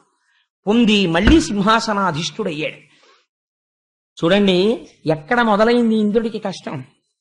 ఈ కష్టం ఎంత దూరం వెడుతోంది, ఎంతమందికి పంచుతున్నాడు అంటే, ఒకనాడు బృహస్పతి వచ్చినప్పుడు సభలో లేవనటువంటి పాపం ఇప్పటికీ తను మళ్ళీ సింహాసనం మీద సంతోషంగా కూర్చున్నాను అనడానికి వీలు లేకుండా ఎన్ని కష్టాలు ఒకదాని తర్వాత ఒకటి తీసుకొచ్చేస్తోందో చూడండి. ఈ మాట విశ్వరూపుడు మరణించాడు అన్న మాట త్వష్ట ప్రజాపతికి తెలిసింది. త్వష్ట ప్రజాపతి మహానుభావుడు. ఆయన తన కుమారుడైనటువంటి విశ్వరూపుణ్ణి వేడుకుని తీసుకెళ్లి గురువుగా పెట్టుకుని ఆయన హవిస్సుల్ని తీసుకువెళ్లి రాక్షసులకిస్తున్నాడన్న నేరానికి 3 కుత్తుకలు కత్తిరించాడనేటటువంటి కోపంతో ఒక పెద్ద యజ్ఞం మొదలెట్టాడు. ఏమి ఆ యజ్ఞమునకు ఫలితమో అంటే, ఇంద్రుణ్ణి సంహరించేటటువంటి వేరొక కొడుకు ఇప్పుడు ఈ యజ్ఞంలోంచి రావాలన్నాడు అని ఒక గొప్ప యజ్ఞం చేశాడు. యజ్ఞం చేస్తే ఆ యజ్ఞము పరిసమాప్తమవుతుండగా ఒక బ్రహ్మాండమైనటువంటి రూపము ఆ యజ్ఞగుండంలోంచి బయటికి వచ్చింది. ఈ యజ్ఞగుండంలోంచి బయటికి వచ్చినటువంటి రూపము, దానికి పేరు ఎవరు పెట్టారో తెలుసా అండి? తండ్రి గారు పెట్టలేదు. చిత్రం ఏమిటంటే, అది పుట్టగానే మొత్తం ఈ బ్రహ్మాండం ఎంతవరకు ఉందో అంతవరకు వ్యాపించేసి నిండిపోయింది. ఇంకా చోట్లేదు, అంతా నిండిపోయింది. కాబట్టి దాని వృత్రాసురుడు అని పిలిచారు. అలా పుట్టాడు కాబట్టి అంత రూపం పుట్టింది. ఆయన ఎలా పుట్టాడు అంటే పోతన గారు వర్ణిస్తారు. వదలక విరివిగా వదనంబు తెరచుచు ఆకాశమంతయు అప్పళించు, కడునాల్క నిడిగించి గ్రహతారకంబుల నయమెల్ల దిగజార నాకి విడుచు, అలవోకయును బోలె అట్టహాసము చేసి మెరసి లోకము నెల్ల మృంగజూచు, తనదు దిగ్దంతి దంతములు చెక్కులు వారా ఉగ్ర దంష్ట్రలు తిప్పు నుక్కు మిగిలి, త్వష్ట నుగ్రంపు తపమున పుష్టి నుండి అఖిల లోకంబులెల్ల తానాక్రమించి పుత్ర నామాఖ్య దేవత శత్రుడగుచు దారుణాకారుడకిల దుర్దముడు మెరసే. ఆయన పుట్టగానే ఎంతవరకు పెరిగిపోవాలో అంతవరకు పెరిగిపోయాడు. పెరిగిపోయి ఒకసారి ఆయన తలకాయని నరకడానికి ఎంత టైం పట్టిందో తెలుసా అండి ఇంద్రుడికి? వజ్రాయుధంతో 1 ఏడాది పాటు నరికాడు, కంఠం చుట్టూ తిరుగుతూ. పోస్తే ఉత్తరాయణ దక్షిణాయనాల మధ్యకాలంలోకి పూర్తయింది కోయడం. అంటే ఎంత పెద్ద స్వరూపం పుట్టిందో చూడండి త్వష్ట ప్రజాపతి యొక్క యజ్ఞంలోంచి. అటువంటి స్వరూపంతో పైకి పెరిగి వాడు పుడుతూనే ఏం చేశాడు అంటే ఆకాశాన్నంతటినీ చప్పరించేట నోట్లో పెట్టుకుని. ఆ తర్వాత కడునాల్క నిగిడించి గ్రహతారకంబుల నయమెల్ల దిగజార నాకి విడుచు, ఒక్కొక్క గ్రహాన్ని తీసి ఇది ఏమైనా రుచిగా ఉంటుందేమోనని ఇలా నాకి మళ్ళీ పడేస్తుండేవట. అలా గ్రహాల్ని, నక్షత్రాల్ని, బ్రహ్మాండాల్ని, గెలాక్సీస్ ని అన్నింటినీ పట్టుకుని చేతులతో ఇలా తీసి వాటిని నాకి పడేస్తుండేవాడు. అంటే వాడు అసలు ఈ బ్రహ్మాండాల్ని ఉచ్ఛిష్టం చేశాడు. వాడి ఉచ్ఛిష్టం, వాడి ఎంగిలి చేసిన దాన్ని ప్రపంచంగా మార్చాడు. మారిస్తే ఇప్పుడు ఈ దేవేంద్రుడికి తెలిసింది. ఇప్పుడు వాడు పుడుతూనే ఏమన్నాడంటే ఇంద్రుడు అనేవాడోడు ఉన్నాడు, వాడు ఎక్కడుంటాడని అడిగాడు. అంటే తెలిసిపోయిందిగా ఇంకా వాడు చంపడానికి వచ్చేస్తున్నాడని. వాడు సామాన్యుడు కాడరా, అందరిలా ఉంటాడు అనుకుంటున్నావేమో, వాడు యజ్ఞంలోంచి వచ్చాడు, వాడు భువనభాంతరాలంతటా నిండిపోయాడు అన్నారు. అంటే ఎన్ని కష్టాలు వస్తున్నాయో చూడండి దాని తర్వాతోటి. ఇప్పుడు తన సైన్యాన్ని అంతటినీ తీసుకుని యుద్ధానికి వెళ్ళాడు. ఎవరున్నారా సైన్యంలో అంటే దిక్పాలకులందరూ ఉన్నారు, రుద్రగణాలు ఉన్నాయి, లేని వాళ్ళు లేరు. అందరికీ తమ దగ్గర ఉన్నటువంటి అస్త్రశస్త్రములన్నింటినీ అభిమంత్రించి విడిచిపెట్టారు. విడిచిపెడితే వాడేం చేశాడంతేట, వాడు ప్రతిగా ఓ శూలం వేయలేదు, బాణం వేయలేదు, అవి మామూలు ఒక మంత్రబద్ధమైనటువంటి అస్త్రములను విడిచిపెట్టారు. వాళ్ళు విడిచిపెడితే ఇంతమంది వేసినటువంటి అస్త్రాలని తన గుప్పిడితో ఇలా పట్టుకుని మంచి బలే వేశారా, చాలా ఆకలిగా ఉందని నోట్లో పడేసుకుని చప్పరించేశాడు. చప్పరించేస్తే వీళ్ళు అనుకున్నారు ఇంకా అనవసరం యుద్ధం వీడితో, వీడు అస్త్రాలని చప్పరించేశాడు, ఇంకా వీడితో యుద్ధం ఏమిటి, అసలు బతికితే తర్వాత చూద్దాం యుద్ధం సంగతి, ముందు పారిపోండి అన్నారు. అందరు ఎక్కడికి పారిపోతారండి, ఎక్కడ దిక్కు ఉందో అక్కడికి పారిపోతారు. అంటే ఎవడు తమకి దిక్కో అక్కడికి పోతారు. కాబట్టి గబగబా బయలుదేరి శ్రీమన్నారాయణ దర్శనం కోసం వైకుంఠం దగ్గరికి వెళ్ళి నిలబడ్డారు. నిలబడి ఆనాడు చేసిన గురుద్రోహం ఎన్నింటి రూపంలో కట్టి కుడిపేస్తోందో చూడండి. వెళ్ళి మళ్లీ నిలబడి ప్రార్థన మొదలుపెట్టారు. ప్రార్థన మొదలుపెట్టి, అయ్యా స్వామి, నువ్వు తప్ప రక్షించేటటువంటి వాడు లేడు, అందుకని నువ్వు వచ్చి మమ్మల్ని రక్షించవలసినది అని ప్రార్థన చేస్తే, ఆయనకి ఆర్తత్రాణపరాయణుడు అని బిరుదు. ఆర్తితో ప్రార్థన చేస్తే తప్పు చేశాడా ఒప్పు చేశాడా అని చూడవు, గభాలను వచ్చి దర్శనమిచ్చి రక్షించుకుంటాడు. తనని నమ్మిన వారి పట్ల అలా ప్రవర్తిస్తాడు. అందుకని ఒక్కసారి శ్రీ మహావిష్ణువు దర్శనమిచ్చారు. తగు శంఖ చక్ర గదాధరుండగువాని శ్రీవత్స కౌస్తుభ శ్రీలవాణి కమనీయ మాణిక్య ఘనకిరీటము వాని దివ్య విభూషణ దీప్తివాని మండిత కోటీర కుండలంబుల వాని సిరియురస్థలమున చలగువాని తనుబోలు సేవక తండంబు కలవాని జిలుగైన పచ్చని వలువవాని తెల్ల దమ్మి విరుల తెగడు కన్నులవాని నవ సుధాద్రవంపు నవ్వువాని కనియ వేల్పు పిండు కప్పరపాటుతో కన్నులందునున్న కరువు తీరా. వాళ్ళ కన్నులకి ఉన్నటువంటి కరువు తీరిపోయేటట్టుగా, అంటే అమ్మయ్యా కనపడ్డాడ్రా బాబు అనుకునేటట్టుగా అర్థత్రాణపరాయణుడై శంఖచక్ర గదాపద్మములను పట్టుకుని పచ్చని పట్టుపుట్టంతో శ్రీవత్సంతో కౌస్తుభంతో వనమాలతో ఆ మెరిసిపోతూ కరుణాసుధా రసములు ఒప్పుతున్నటువంటి చిరునవ్వుతో దీప్తి కలిగినటువంటి ముఖమండలంతో తెల్లటి కలువల వంటి కన్నులతో స్వామి దర్శనమిచ్చి అభయ ప్రకటనం చేశారు. మీరేం బెంగ పెట్టుకోకండి, ఎందుకు అలా భయపడతారు. వీళ్ళందరూ స్తోత్రం చేశారు స్వామిని. అప్పుడు ఆయన అన్నారు, ఏమి కష్టం వచ్చిందని మీరు ఇలా పరిగెత్తుకొచ్చారన్నారు. ఆయనకి తెలియని విషయం ఉండదు, కానీ వాళ్ళతో చెప్పించాలి. వీళ్ళన్నారు, అయ్యా మా బుద్ధి గడ్డి తిని ముందు బృహస్పతికి అపచారం చేశాం, ఆయన కనపడ్డం మానేశాడు. బ్రహ్మగారి దగ్గరికి వెళ్ళాం, విశ్వరూపుణ్ణి తెచ్చుకోండి అన్నారు, తెచ్చాం.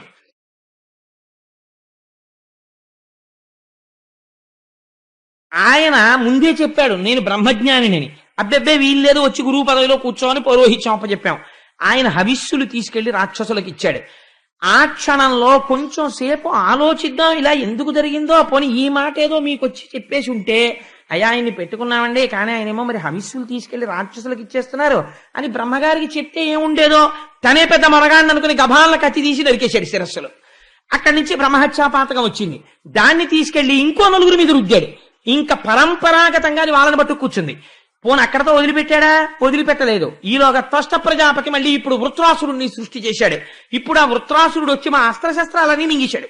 ఇప్పుడు అసలు యుద్ధం మాట దేవుడెరుగు, మా దగ్గర యుద్ధం చేయడానికి ఏమీ లేవు, అన్ని వాడు వినిశాడు.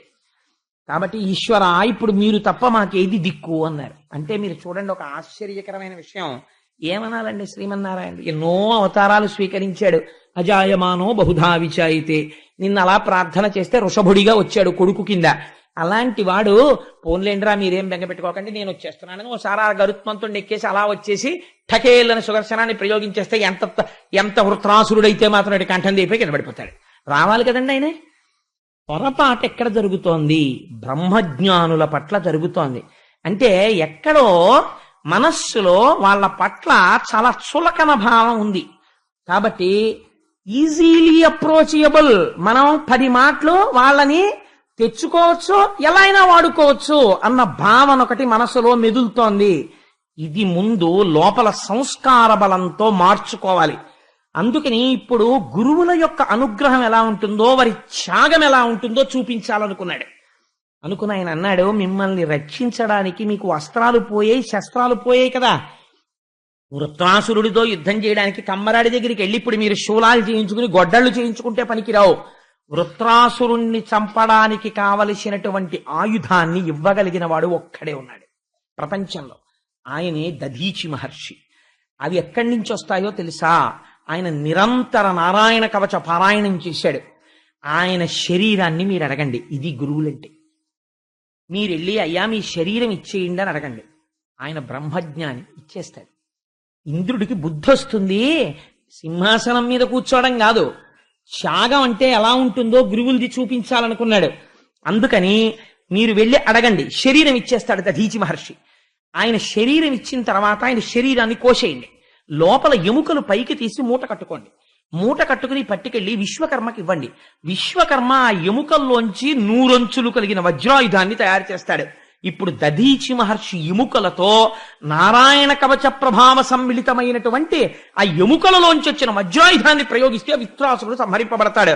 అందుకని వెళ్ళి దధీచి కాళ్ళు అట్టుకోండి అన్నాడు. అంటే ఇప్పుడు మళ్ళీ ఎవరి దగ్గరికి పంపాడు? ఇంకొక మహానిష్ఠాగరిష్ఠుడి దగ్గరికి పంపాడు. ఎంత సిగ్గుమాలిన మాట అడగాలి ఇప్పుడు ఇంద్రుడు వెళ్ళి? ఒక బ్రహ్మజ్ఞానిని అయ్యా మీ శరీరం ఇచ్చేయండి అని అడగాలి. ఎవరి కోసం? తన లబ్ధి కోసం. కానీ ఆయనేమనాలి? ఏరా నీకేమో స్వర్గం కావాలా, నా ఒళ్ళు నీకు ఇచ్చేయినా నా శరీరం అని అడగాలి. కానీ ఆయన ఇవ్వగలడా, ఇవ్వలేడా? ఇస్తే బుద్ధి రావాలి కదండి. అందుకని మళ్ళీ బయలుదేరాడు. ఇప్పుడు ఒక అనుమానం ఉంది మళ్ళీ. ఏమిటా అనుమానం? ఈ వచ్చినవాడెవరు? వృత్రాసురుడు. ఇప్పుడు చంపే ముందోసారి ఆలోచన చేస్తున్నాడు. నిజమే, ఆయుధాలు తీసుకొస్తానరా, శ్రీమన్నారాయణుడు చెప్పాడు దధీచి మహర్షి యొక్క ఎముకలతో చేయించమని. వజ్రాయుధం పట్టుకుని ఇంద్రుడు చంపేయచ్చు అన్నాడు. తీరా నేను చంపేస్తాను. చచ్చిపోయేవాడు ఎవడు? వృత్రాసురుడు చచ్చిపోతాడు.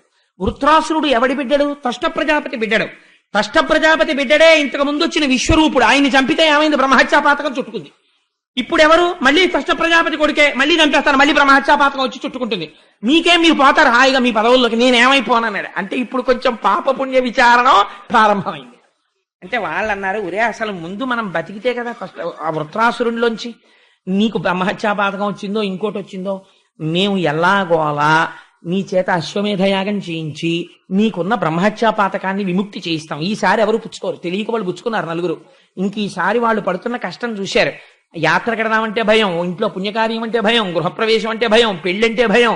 అందుకని వాళ్ళెవ్వరూ పుచ్చుకోరు.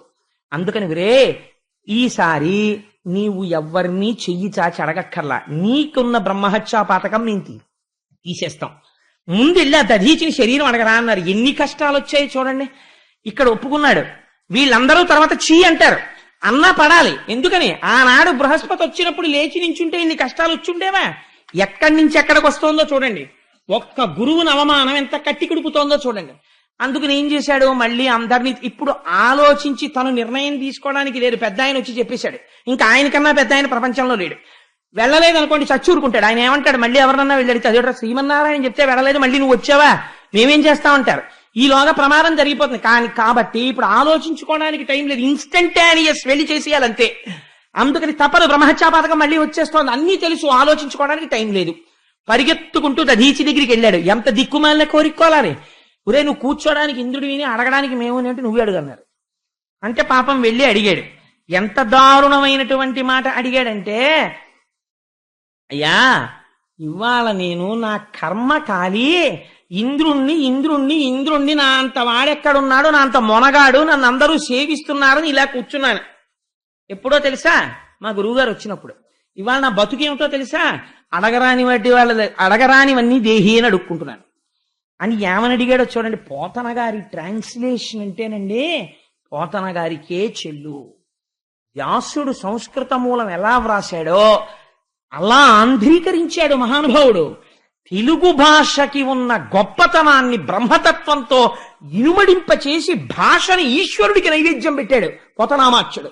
అటువంటి మహాపురుషుడు ఆయన చూడండి. చిన్న పద్యంలో ఆయన అంటారు, దధీచి దగ్గరికి వెళ్ళి, దేహి సుఖము కోరు దేహంబు ఘటించి దేహి విడువలేడు దేహమిప్పుడు, దేహి అస్మదీయ దేహంబు కొరకునై దేహమీయ గదయ్య దేవతలకు.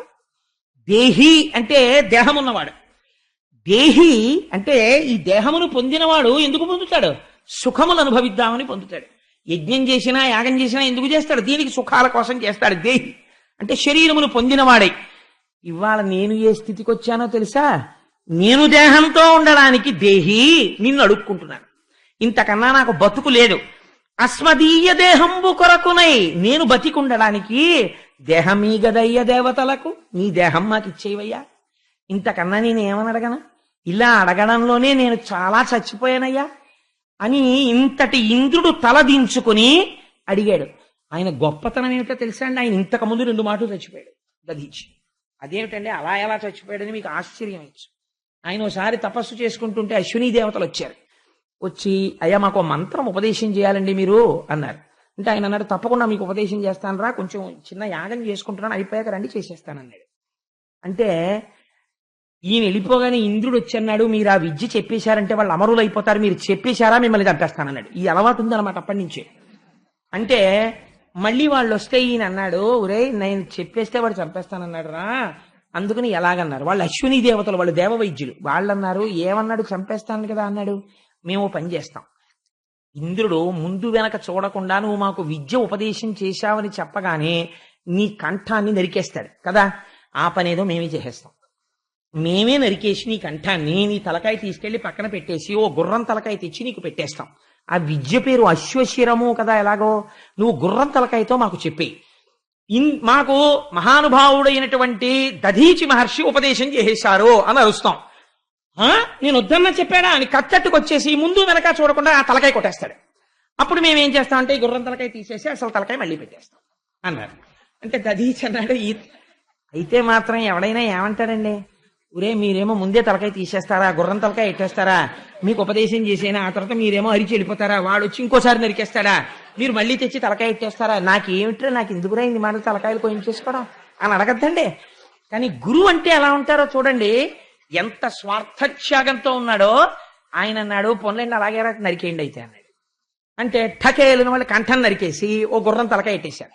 పెట్టేస్తే ఆయన ఉపదేశం చేసేశాడు. మాకు ఉపదేశం అయిపోయిందో వచ్చిన వాళ్ళు అరిచారు. ఇంద్రుడు వచ్చి మళ్ళీ తలకాయ నరికేశాడు. వీళ్ళు ఈ తలకాయ తీసి పక్కన పెట్టేసి దధీచికి మామూలు తలకాయ ఎట్టేశారు. అయ్యయ్యో చూసుకోలేదని ఇంద్రుడు అన్నాడు. ఇంకా మళ్ళీ నరకడానికి వీల్లేదు.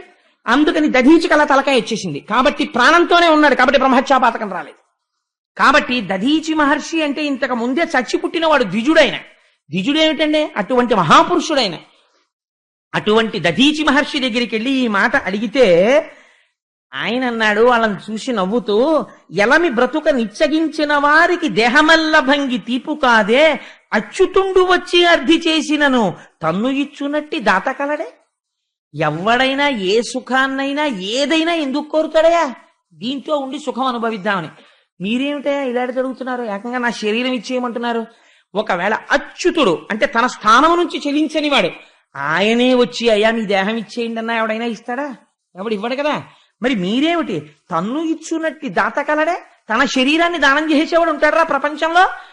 అయినా నేను ఎక్కడా వినలేదు. అర్ధంబు వేడెడు అర్ధులు కలరు కాంగంగంబు వేడెడి అర్ధి కలడే. తన కోరికలనిచ్చు దానశీలుడు కలుగు తన దేహమీ నేర్చు దాత కలడే. ఈ నేర్చువాడు తన్నిచ్చిన రోయక చంపెడునట్టి ఆచకుండు కలడే. చంపియుపోవక శల్యంబులన్నీయు ఎరుపంచుకపోవు అరు కలరే. రమణలోకమెల్ల రక్షించు వారికి హింస చేయు బుద్ధి ఎట్లు పొడమే. భ్రాంతి అయిన ఎట్టి ప్రాణంబుపై తీపు తమకు పోలి ఎదిరి తలపు వలదే. ఆయన అన్నాడు, ఏమయ్యా నేను ప్రపంచంలో కోరికలు అడిగిన వాళ్ళని చూశాను తపస్సు చేసి, మీరేమిటయా నా శరీరం అడుగుతున్నారు. ఒకవేళ ఇచ్చేసాను అనుకోండి, పోనీ నా శరీరాన్ని ఏమైనా తీసుకెళ్లి దాన్ని ఏమైనా గౌరవం చేస్తారా? కోశవతల పారేస్తానంటున్నారు. పోనీ కోసేసి ఏమైనా వదిలేస్తారా? ఎముకలన్నీ ఏరేస్తానంటున్నారు అందులోంచి. అంటే మిగిలిన తోలు తిత్తి కిందకు వదిలేస్తారనమాట. అవి మూట కట్టుకుని వెళ్ళిపోతారా? దాంట్లోంచి ఆయుధం చేస్తారా? ఇంత సత్వగుణ సంపన్నమైనటువంటి నా శరీరంలో ఉన్నటువంటి ఎముకల్ని హింస చేయడానికి వాడుకుంటారా? ఇలా అడగడానికి మీకు సిగ్గు లేదా? పైగా వచ్చి నీ దేహం ఇచ్చే నీ ఎముకలు ఏరుకుని మూట కట్టుకుని ఆయుధాలు చేసుకుంటామని అడుగుతున్నారా? నీకు ఇలా అడగడానికి సిగ్గు అయ్యట్లేదయా? మీరు బ్రతకడానికి ఇంకోడిని చంపుతారా? ఇలా అడగచ్చా మీరు అన్నారు. అంటే వాళ్ళు అయ్యా ఏం చెయ్యమంటారు? మాకు ఇంతకన్నా వేరొక మార్గం లేదు, అందుచేత మిమ్మల్ని వేడుకుంటున్నాం. ఇప్పుడు మమ్మల్ని రక్షించడానికి మీరు తప్ప ప్రపంచమునందు వేరొక స్థానము లేదు. ఆయన అన్నాడు ఒక నవ్వు నవ్వి, ఏదో పరిహాసం పిల్లలు కదా, ఏదో చేతిలో చాక్లెట్ పెట్టుకుని తాతగారు చాక్లెట్ ఇవ్వాలంటే నేను ఇవ్వనన్న తాతగారులా అన్నాను, కానీ శరీరం నేనా? ఆత్మ నేను, శరీరం నేను కాదు కదా. ఈ జ్ఞానమునందు నిలబడిన వాడు దధీచి అంటే. కాబట్టి మీకు శరీరం కదా కావాలి, తీసుకోండి. ఎప్పుడో పడిపోయి పంచభూతాల్లో కలిసిపోయే బదులు 10 మందికి పనికొస్తే మంచిదే కదురా అని చెప్పి యోగ విద్యతో తనలో ఉన్నటువంటి ప్రాణవాయువుని పైకి లేపి అనంతంలో కలిపేసి శరీరాన్ని కింద పడగొట్టేస్తే వీళ్ళందరూ కూడా అవన్నీ తీసుకుని ఆ శరీరాన్ని కోసి అందులో ఎముకలు తీసుకుని విశ్వకర్మకిచ్చి అందులోంచి 100 అంచులు కలిగినటువంటి వజ్రాయుధాన్ని చెక్కాడు విశ్వకర్మ.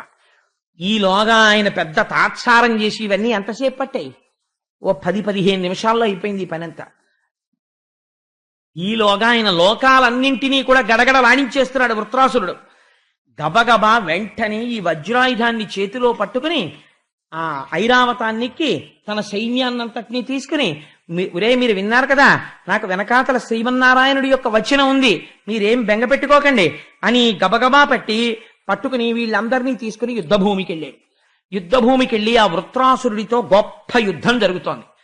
యుద్ధం జరుగుతుంటే ఆయన ఒక ఆశ్చర్యకరమైన పని చేశాడు. ఆయన అన్నాడు, ఇంద్రుడంటే నువ్వేనేమిట్రా, నేను ఎప్పటి నుంచో చూస్తున్నాను. నా శూలంతో నిన్ను చంపేసి పిశాచాలకు పట్టుకెళ్ళి ఆహారంగా పెడతాను. నువ్వేనా నా అన్న విశ్వరూపుణ్ణి చంపినవాడివి, కాబట్టి నా ప్రతిజ్ఞ నిన్ను చంపేస్తాను. నువ్వేం చేసి వచ్చావో కూడా నాకు తెలుసు, ఎందుకంటే నేను ఈ విశ్వం అంతా నిండిపోయి నువ్వు చూస్తూనే ఉన్నా నువ్వేం చేస్తున్నావో. నువ్వు శ్రీమన్నారాయణ దర్శనం చేసుకుని దధీచి ఎముకలు పట్టుకుని దాంతో వజ్రాయుధం చేయించుకుని నా దగ్గరికి వచ్చి చచ్చిపోతాను, లేదా నేను నిన్ను చంపేస్తాను. ఒకటి మాత్రం నిజం, నేనే నీ చేతిలో చచ్చిపోతాను. ఎందుకు చచ్చిపోతానో తెలుసా? నీకు శ్రీమన్నారాయణుడి యొక్క అండ ఉంది. ఆ స్వామి నీతో ఒక మాట చెప్పారు, ఈ వజ్రాయుధానికి వాడు చచ్చిపోతాడని చెప్పారు. ఆయన లోకమునకు పాలకుడు, ఆయన నియంత, సృష్టికర్త, స్థితికర్త, ప్రళయకర్త, మహానుభావుడు. ఆయన తానై అంతటా వ్యాపించినవాడు, ఆయన వాక్కుకి తిరుగులేదు అని ఆయన అన్నాడండి. వృత్రాసురుడు అరయగ భక్తపాలనములైన భవచ్చరితంబు ఆత్మ సంస్మరణము చేయు వాక్కు నిన్ను సన్నిధి చేయు శరీరము ఎల్ల కింకర ప్రవృత్తి చేయమది కాంక్షయనచ్చెద కాని ఎల్లనేనంది ధ్రువోన్నత స్థలము అబ్జజు పట్టము ఇంద్రభోగమున్. నేను కోరుకుంటున్నది ఏమిటో తెలుసా? నీ వజ్రాయుధంతో నేను చచ్చిపోతాను. నేను చచ్చిపోతానని నాకు భయం లేదు. నాకు ఎప్పటికైనా భగవంతుని యొక్క సేవ చేసి భగవద్వాక్యములు చెప్పేటటువంటి వారితోటి కూడిక కావాలి. నా శిరము శ్రీమన్నారాయణుడికి నమస్కరించేదై ఉండాలి. నా శరీరము శ్రీమన్నారాయణుడికి సేవ చెయ్యగలిగినదై ఉండాలి. నా వక్త్రము నిరంతరము ఈశ్వరుడి యొక్క స్మరణ చేయగలిగినదై ఉండాలి. నా మనస్సు ఎంత పరితపిస్తోందో తెలుసా? ఆకలిగొన్న క్రేపులు రయంబున ఈకలరాని పక్షులందీకుని తల్లికిన్ మరి విదేశగతుండకు భర్త కంజ వ్యాకుల చిత్తయైన జవరాలును తత్తరమందు భంగి ఓ శ్రీకరా పంకజాక్షానిను చేరెడు నామది కోరెడింకదే. స్వామి, ఈకలు రానటువంటి పక్షులు ఒళ్ళంతా నున్నగా ఉంటుంది, ఇంకా మాంస వికారంతో ఒక్క ఈక ఉండదు. మీరు ఎప్పుడైనా ఇప్పుడు ఎక్కడ కనపడుతున్నాయి అసలు పక్షిగుళ్ళు? మా చిన్నతనంలో ఏలూరులో చదువుకోవడానికి వెడుతున్నప్పుడు చూస్తుండేవాళ్ళం. అవి ఇలా నోరు బయటకు పెట్టి, ఇంకా కళ్ళు కూడా విడిపడ్డాయో లేదో తెలియదు, ఇలా నోళ్లు విప్పి ఆ అమ్మ అరుపు వినపడగానే ఇలా కూ కూ కూ కూ కూ కూ అంటూ నోళ్లు విప్పుతాయి. అమ్మ తీసుకొచ్చిన గింజలు తింటూ ఉంటాయి. అమ్మ అరుపు వినపడగానే అమ్మ కోసం నోరు తెరిచినటువంటి ఈకలు రాని పక్షిలా చాలా కాలం క్రితం విదేశాలకు వెళ్ళిపోయినటువంటి భర్త తిరిగి వస్తే ఆయనతో కలిసి ఉండాలని కోరుకున్నటువంటి మహాపతివ్రతలా నేను శ్రీమన్నారాయణుడి యొక్క పాదములలో చేరిపోవడానికి పరితపిస్తున్నవాణ్ణి. అందుకని తొందరగా నీ వజ్రాయుధం నా మీద ప్రయోగించి నన్ను తుదముట్టించవయా ఇంద్ర. ఇప్పుడు ఐరావతం మీద వెనక్కి పడిపోయిన వాడు ఎవరో తెలుసా అండి? ఇంద్రుడు. ఏమిట్రా, వీడి కోసం నేను వజ్రాయుధం చేయించుకొస్తే వీడు తొందరగా వేసేయి నేను వెళ్ళిపోతాను నారాయణుడిలో కంటాడు. ఇలా అన్న రాక్షసుణ్ణి నేను చూడలేదు. వీడు పుట్టింది నన్ను చంపడానికి, వీడేమో నన్ను తొందరగా చంపి నేను వెళ్ళిపోతాను నారాయణుడి దగ్గరికి అంటున్నాడు అని ఆయన అన్నాడు. ఒరే అసలు నిన్ను చూస్తుంటే నాకు నారాయణుణ్ణే చూసినట్టుంది, నీకు నమస్కారం చెయ్యాలనిపిస్తోంది, నువ్వు రాక్షసుడి ఏమిటి, మరి నీకు యుద్ధం ఏమిటిరా అన్నాడు. అంటే ఆయన అన్నాడు, ధర్మం ధర్మమే, నువ్వు మా అన్నయ్యని చంపేశావు, నేను పుట్టింది నిన్ను చంపడానికి, నేను నీ చేతిలో చచ్చిపోతాను సత్యం, చచ్చిపోయే వరకు నిన్ను చంపుతాను, అందుకని యుద్ధం వదిలిపెట్టడం అన్న ప్రసక్తి లేదు, చచ్చిపోయాక నేను వెళ్ళవలసిన దాని గురించి చెప్పాను అంతే, ఏం అలా చూస్తున్నావు అని వాడు ఢామ్మను శూలం తీసి డబేల్న ఆ ఐరావతం తల మీద కొట్టాడు. తల బద్దలైపోయి నెత్తురు కారుతూ ఐరావతం పడిపోయింది. ఆ శూలం తీసి లెంపకాయ కొట్టినట్టు ఇంద్రుడి యొక్క చెంప మీద కొట్టేట. కొట్టేటప్పటికి తల గిర్రం తిరిగి చేతిలో ఉన్న వజ్రాయుధానికి కింద మనిషి అది భూమి మీద పడిపోయింది. ఇప్పుడు వజ్రాయుధం చేతిలో లేదు, శూలం వృత్రాసురుడి చేతిలో ఉంది. చేతిలో ఆయుధం లేదు కాబట్టి ఒక్క పొడుపు పొడి చేసి చంపేయగలడు. వృత్రాసురుడు అన్నాడు ఇంద్రుడి వంక చూసి, శూలం ఇలా పట్టుకుని ఉన్నాడండి, ఇలా అంటే అయిపోయిందంటే ఇంద్రుడి పని. అన్నాడు, నాకును సఖ్యము పుణ్యశ్లోకులతో కాని తత్వశూన్యులు సంసారైక విమోహలతోడ కాకుండా ననర్పమయ్య కంజదలాక్ష అని ఆ విరక్తులైన వారితో భగవద్భక్తులతో స్నేహం కదా ఇంతకు ముందు అడిగాడు. ఉరమున కైదువ వదలిన శరణన్నను వైరిజనుల చంపము మది నివ్వెర కొందనేలా కులిశము కరమరుదుకొగా పుచ్చుకొనము కాంచి తినింద్రా. ఇంద్ర వెనక్కి తిరిగి వెన్నిచ్చి పారిపోయిన వాణ్ణి, చేతిలో ఆయుధం లేని వాణ్ణి, నిద్రపోతున్న వాణ్ణి, ఇలాంటి శత్రువుని నేను చంపను. కింద పడిపోయింది కదా వజ్రాయుధం, ఆ వజ్రాయుధం తీసుకుని నాతో యుద్ధం చేయాలి. ఎంతటి ధర్మాత్ముడండి నిజంగా వృత్రాసురుడు. అంటే కింద పడిపోయిన వజ్రాయుధాన్ని అనుమానపడుతూనే, ఎదురుగుండా ఉన్నవాడు రాక్షసుడు, చక్కగా ఆయన దగ్గర ఇలా వంగిన తర్వాత పోటు పొడిచేస్తే, ఇంద్రుడు అనుమానపడుతూనే వంగి భూమి మీద పడిపోయినటువంటి వజ్రాయుధాన్ని చేత్తో పట్టుకున్నాడు. పట్టుకుని ఆ వజ్రాయుధాన్ని తీసి ఆయన మీద ప్రయోగించి ఆయన 2 చేతులు నరికేశాడు. నరికేస్తే వృత్రాసురుడికి చేతులు లేవు, పెద్ద పెద్ద నెత్తుటి ఏరులు ప్రవహిస్తున్నాయి. అలాగే వాడు అడుగులు వేసుకుంటూ దగ్గరకొచ్చి పెద్ద నోరు తెరిచి అన్నాడు. ఆ గాలికి ఇంద్రుడు యొక్క ఐరావతము అన్నీ కలిసి ఆయన నోట్లో గడిపాయి. గుటుక్కుని మింగేశాడు, కడుపులో పోయాడు. ఆ ఇంద్రుడిని కడుపులో పడేసుకుని నెత్తులు కారిపోతున్న చేతులతోటి హాయిగా యుద్ధభూమిలో తిరుగుతున్నాడు ఆ వృత్రాసురుడు. ఈ వృత్రాసురుడి కడుపులో గడిపోయిన ఇంద్రుడు అదృష్టవశాత్తు ఇతపూర్వం విశ్వరూపుడి దగ్గర నారాయణ కవచం పొందాడు. ఆ నారాయణ కవచ స్మరణము చేత, వైష్ణవీ విద్య చేత ఏ స్థితిని పొందాడంటే వృత్రుడి కడుపులోకి వెళ్ళిపోయినా జీర్ణము కాలేదు. అలా నిలబడ్డాడు. కందడు, భీతికుందడు, ప్రకంపనముందడు, పెద్ద నిద్దూరం చెందడు, తత్తరింపడడు, విశేషము చెప్పడు, వైష్ణవీ జయానంద పరైక విద్యను మనంబున దల్చుచునుండె కాని సంక్రందనుడా నిశాచరుని గర్భములో హరిరక్షితాంగుడై. ఆ వైష్ణవీ విద్య చేత రక్షింపబడుతున్నవాడై నారాయణ కవచాన్ని తలుచుకుంటూ వృత్రాసురుడి కడుపులో ఉండిపోయి వజ్రాయుధం పెట్టి ఆయన కడుపు కత్తిరించి అందులోంచి బయటకు వచ్చాడు. బయటికి వచ్చి ఐరావతం ఎక్కి ఆయన కంఠం దగ్గరికి చేరాడు. చేరి 1 సంవత్సరం పాటు వజ్రాయుధం పెట్టి ఆయన కంఠం చుట్టూ తిరుగుతూ ఆయన కంఠాన్ని కత్తిరించాడు. కత్తిరిస్తే ఉత్తరాయణ దక్షిణాయన పుణ్యకాలాల సంధికాలంలో వృత్రాసురుడి యొక్క శిరస్సు డుళ్ళి కింద పడిపోయింది. వృత్రాసురుడు రాక్షసుడే కాని పోతన గారు అన్నారు, అఖిల దుఃఖైక సంహారాది కారణం బకిలార్థ సంచయ ఆహ్లాదకరము విమల భక్త్యుద్రేక విభవ సందర్శనం వనుపమ భక్త వర్ణనరతంబు విబుధ హర్షానేక విజయ సంయుక్తంబు గ్రస్తామరేంద్ర మోక్షక్రమంబు బ్రహ్మహత్యానేక పాపనిస్తరణంబు కమనీయ సజ్జన కాంక్షితంబు అయిన ఈ ఇతిహాసంబు అతిక భక్తి వినిన చదివిన వ్రాసిన అనుదినంబు ఆయురారోగ్య విజయ భాగ్యాభివృద్ధి కర్మ నాశము సుగతియు కలుగుననఘ. ఎవరికైనా విశేషమైన కష్టాలు, బ్రహ్మహత్యాపాతకం వల్ల వచ్చేంత కష్టాలు వస్తే వృత్రాసుర వధలో ఉన్న పద్యాలని వచనాన్ని కూర్చుని ఓ పుస్తకంలో రాస్తే చాలు వాళ్ళ కష్టాలు పోతాయి, చెబితే చాలు పోతాయి. ఎంతటి మహాపాపం తరుముకొస్తున్నా వృత్రాసుర వధ వింటే చాలు పోతాయి. అంటే ఇదంతా విని పరీక్షిత్ ఒక ప్రశ్న అడిగాడు, నువ్వు ఇప్పటి వరకు నాకు ఎన్నో విషయాలు చెప్పావు, కానీ ఇలాంటి రాక్షసుడు గురించి నేను వినలేదు, ఇదేమి ఆశ్చర్యమయ్యా, నన్ను తొందరగా చంపే, నేను శ్రీమన్నారాయణుల్లోకి వెళ్ళిపోతాను, నన్ను తొందరగా చంపే అన్న రాక్షసుడిని నేను చూడలేదు. ఈ వృత్రాసురుడికి ఇంత మహిత భక్తి ఎలా కలిగింది, ఇంత జ్ఞానం ఎలా కలిగింది నాకు చెప్పు, నా మనస్సు ఆతృత పడిపోతోంది అన్నాడు. అంటే మహానుభావుడు శుకుడు ఆనాడు చెప్పాడు, పూర్వకాలంలో చిత్రకేతు అనబడేటటువంటి ఒక మహారాజు గారు ఉండేవారు. ఆయనకి ఒకరు కాదు, అనేక మంది భార్యలు. ఇంతమంది భార్యలతో కూడినటువంటి చిత్రకేతు ఎంతో సంతోషంగా రాజ్య పరిపాలన చేస్తున్నాడు. కానీ నిరంతరము మనస్సులో ఒక్కటే శోకము. ఏమిటా శోకము అంటే సంతానం లేదు. ఇలా ఉండగా ఒకనాడు ఆయన పెద్ద భార్య పేరు కృతజ్యుతి, శూరసేనమనబడేటటువంటి దేశాన్ని పరిపాలిస్తుండేవాడు. ఒక రోజున అంగిరస మహర్షి వచ్చాడు. వస్తే అంగిరస మహర్షిని తీసుకొచ్చాడు, కూర్చోపెట్టాడు, స్వాగతం పలికాడు, అర్ఘ్యపాద్యాదులు ఇచ్చాడు, తాను చేయవలసిన నియమపాలనమంతా చేశాడు. చేస్తే అంగిరస మహర్షి అన్నారు, ఇంతమంది భార్యలున్నారు, ఇంత ఐశ్వర్యం ఉంది, ఇంత సామ్రాజ్యం ఉంది, నువ్వు దేని గురించి బెంగ పెట్టుకున్నావు, నీ ముఖంలో కాంతి లేదు అన్నారు. ఆయన అన్నాడు, మహానుభావ, నా నోరు విప్పి చెప్పుకోవాలా? మీరు త్రికాలజ్ఞులు, మీరు సర్వము తెలుసుకోగలరు, నాకున్న ఖేదమేమో మీకు తెలుసు అన్నారు. అంటే అంగిరస మహర్షి అన్నారు, నాకు అర్థమైంది, నీకు పిల్లలు లేరు, అందుకు కదా బాధపడుతున్నావు, నీ చేత పుత్రకామేష్టి చేయిస్తాను, నీకు బిడ్డలు కలుగుతారన్నారు.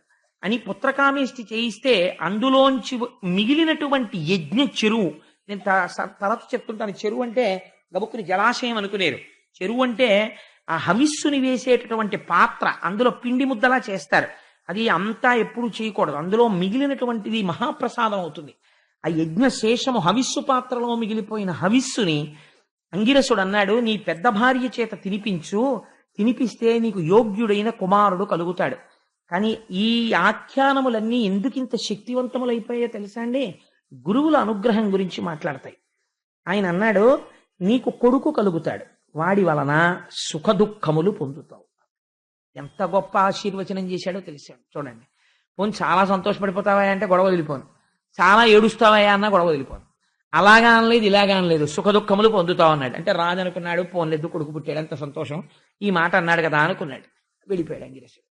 ఈ పాత్ర తీసుకెళ్లి, ఆ ప్రసాదం తీసుకెళ్లి పెద్ద భార్య అయినటువంటి కృతజ్యుతికి ఇచ్చాడు. ఆవిడ దాన్ని స్వీకరించింది, గర్భాన్ని ధరించింది, ఒక పిల్లవాడు జన్మించాడు. ఇంకా రాజు పరవశించిపోయాడు. అద్భుతముల బంగారములు దానం చేశాడు. అది ఆశ్చర్యం.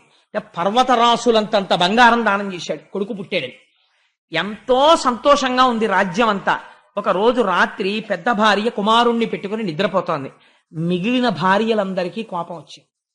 మనకిన్న అందరికీ పిల్లలు లేరు కాబట్టి అందరితోనూ ఓలాగే ఉన్నాడు. ఇప్పుడు వాడు పుట్టాడు కాబట్టి ప్రతిరోజు కృతజ్యుతి మందిరానికే వెడుతున్నాడు, ఆవిడ్ని ఆదరిస్తున్నాడు. ఇప్పుడు ఆవిడికి ఈ ఆదరణ పోవాలంటే ఆ పిల్లాన్ని చంపేయాలి అని వీళ్ళందరూ కలిసి ఆ పిల్లవాడికి మెల్లిగా విషాహారాన్ని పెట్టేశారు. పెట్టేస్తే మరునాడు ఉదయం తెల్లవారి లేచి చూసేసరికి పిల్లవాడు నల్లగా అయిపోయి మరణించాడు. ఆ చూసినటువంటి దాది పెద్ద కేకలు వేసి విరుచుకు పడిపోయింది. వెంటనే అంతఃపురంలో వాళ్ళందరూ వచ్చారు. ఇంకా ప్రభువు యొక్క బాధ ఎలా ఉంటుందో మీరు ఆలోచించండి. ఆ పిల్లవాడి యొక్క పాదముల దగ్గర కూర్చుని నేను ప్రభువునన్న విషయాన్ని కూడా మర్చిపోయి గుండెలు బాదుకుని ఏడుస్తున్నాడు. ఏడుస్తుంటే అంగిరస మహర్షి బ్రహ్మలోకం నుంచి నారదుడితో కలిసి వచ్చారు. ఎందుకు అలా కలిసి వస్తారు అంటే మీరు ఒక విషయం గమనించాలి. ఇక్కడ ఎలాంటి వాళ్ళతో అలాంటి వాళ్ళు పక్కన చేరుతారు. Birds of same feather flock together. అంతేకాని అంగిరస మహర్షి వచ్చేటప్పుడు రావణాసురుడితో కలిసి రారు కదా. ఆయన వచ్చేటప్పుడు ఆయనతో సమానమైన వారితో ఉంటుంది స్నేహం. అందుకని నారద మహర్షితో కలిసి వచ్చారు. అందుకని ఆ నారద మహర్షితో కలిసి వస్తే రాజు ఏడుస్తున్నాడు. ఎంత ఏడుపుని పొందాడో తెలుసా అండి?